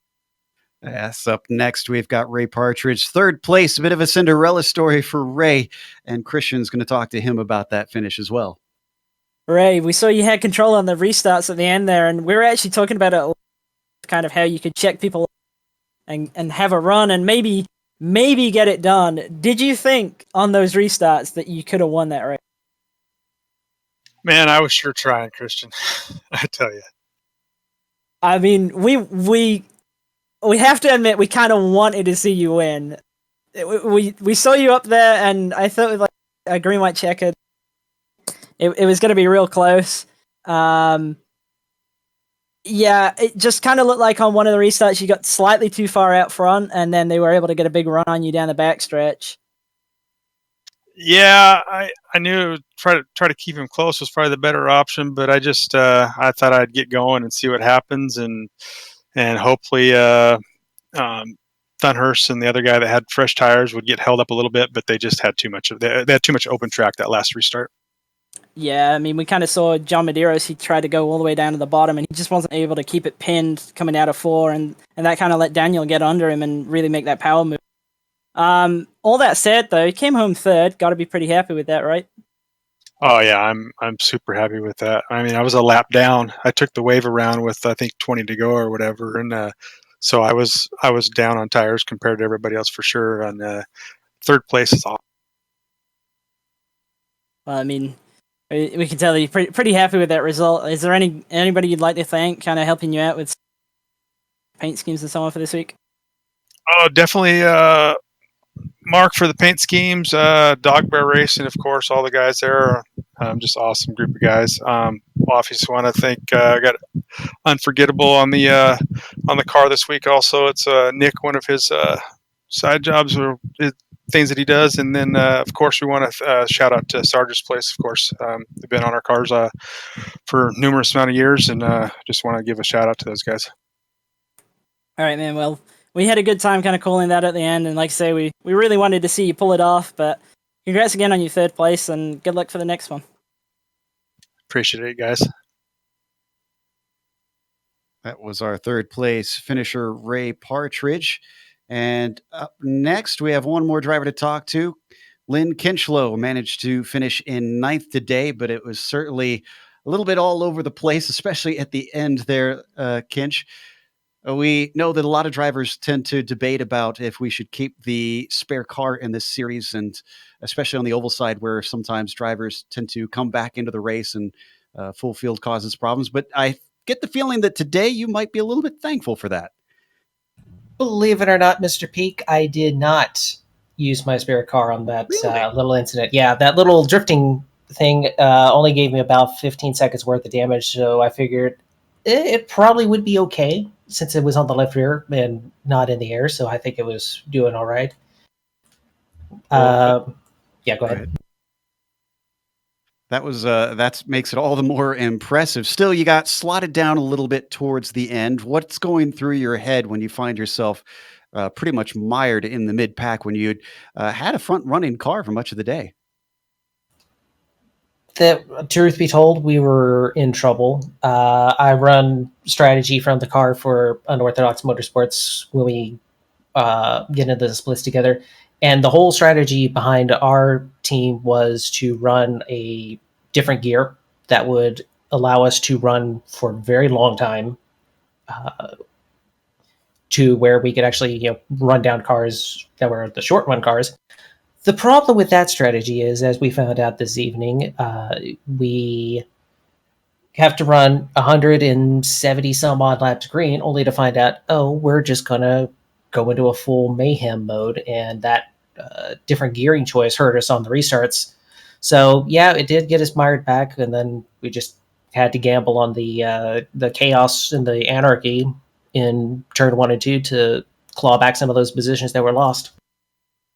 All right. Well, one more before we let you go. Next round is going to be in the Lotus 49 at Milwaukee. How do you feel coming into that the first time this car's shown up in the majors?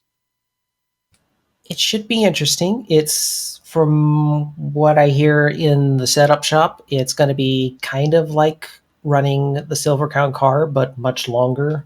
It'll be interesting to try to finagle a road car into turning left all the time.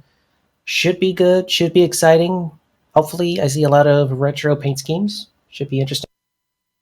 Yeah, we look forward to it as well. Again, congratulations on a 9th place today from 24th on the grid, and we'll see you in a few weeks' time.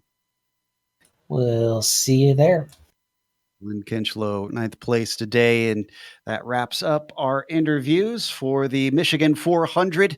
So we've got to close out. A big thank you to the majors for bringing us back for another season of coverage once again, as well as a thank you to iRacing for putting all 3 of the majors regions on IESN. Make sure and subscribe so that you don't miss a moment. All you got to do is click the big red button that says subscribe.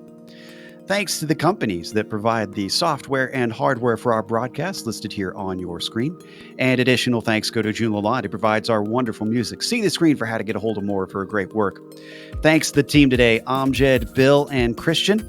If you'd like to find out more about GSRC, Dougie is well in there. Can't forget about Dougie. If you'd like to find out more about GSRC, including upcoming races, you can find it at globalsimracingchannel.com. We're also on social media. Our Twitter is at GSR Channel, Facebook, Global Sim Racing Channel, and Instagram is at GSRC_Graham. As we mentioned, in a couple weeks' time, we'll come back with open wheel cars, open wheel cars. The Milwaukee Mile will host the Lotus 49s on Sunday, September 15th at 7:45 p.m. Eastern. But we have upcoming races for other series listed on the screen, so check those out and mark them down on your calendar. Until next time, race clean, race hard. We'll see you on the track.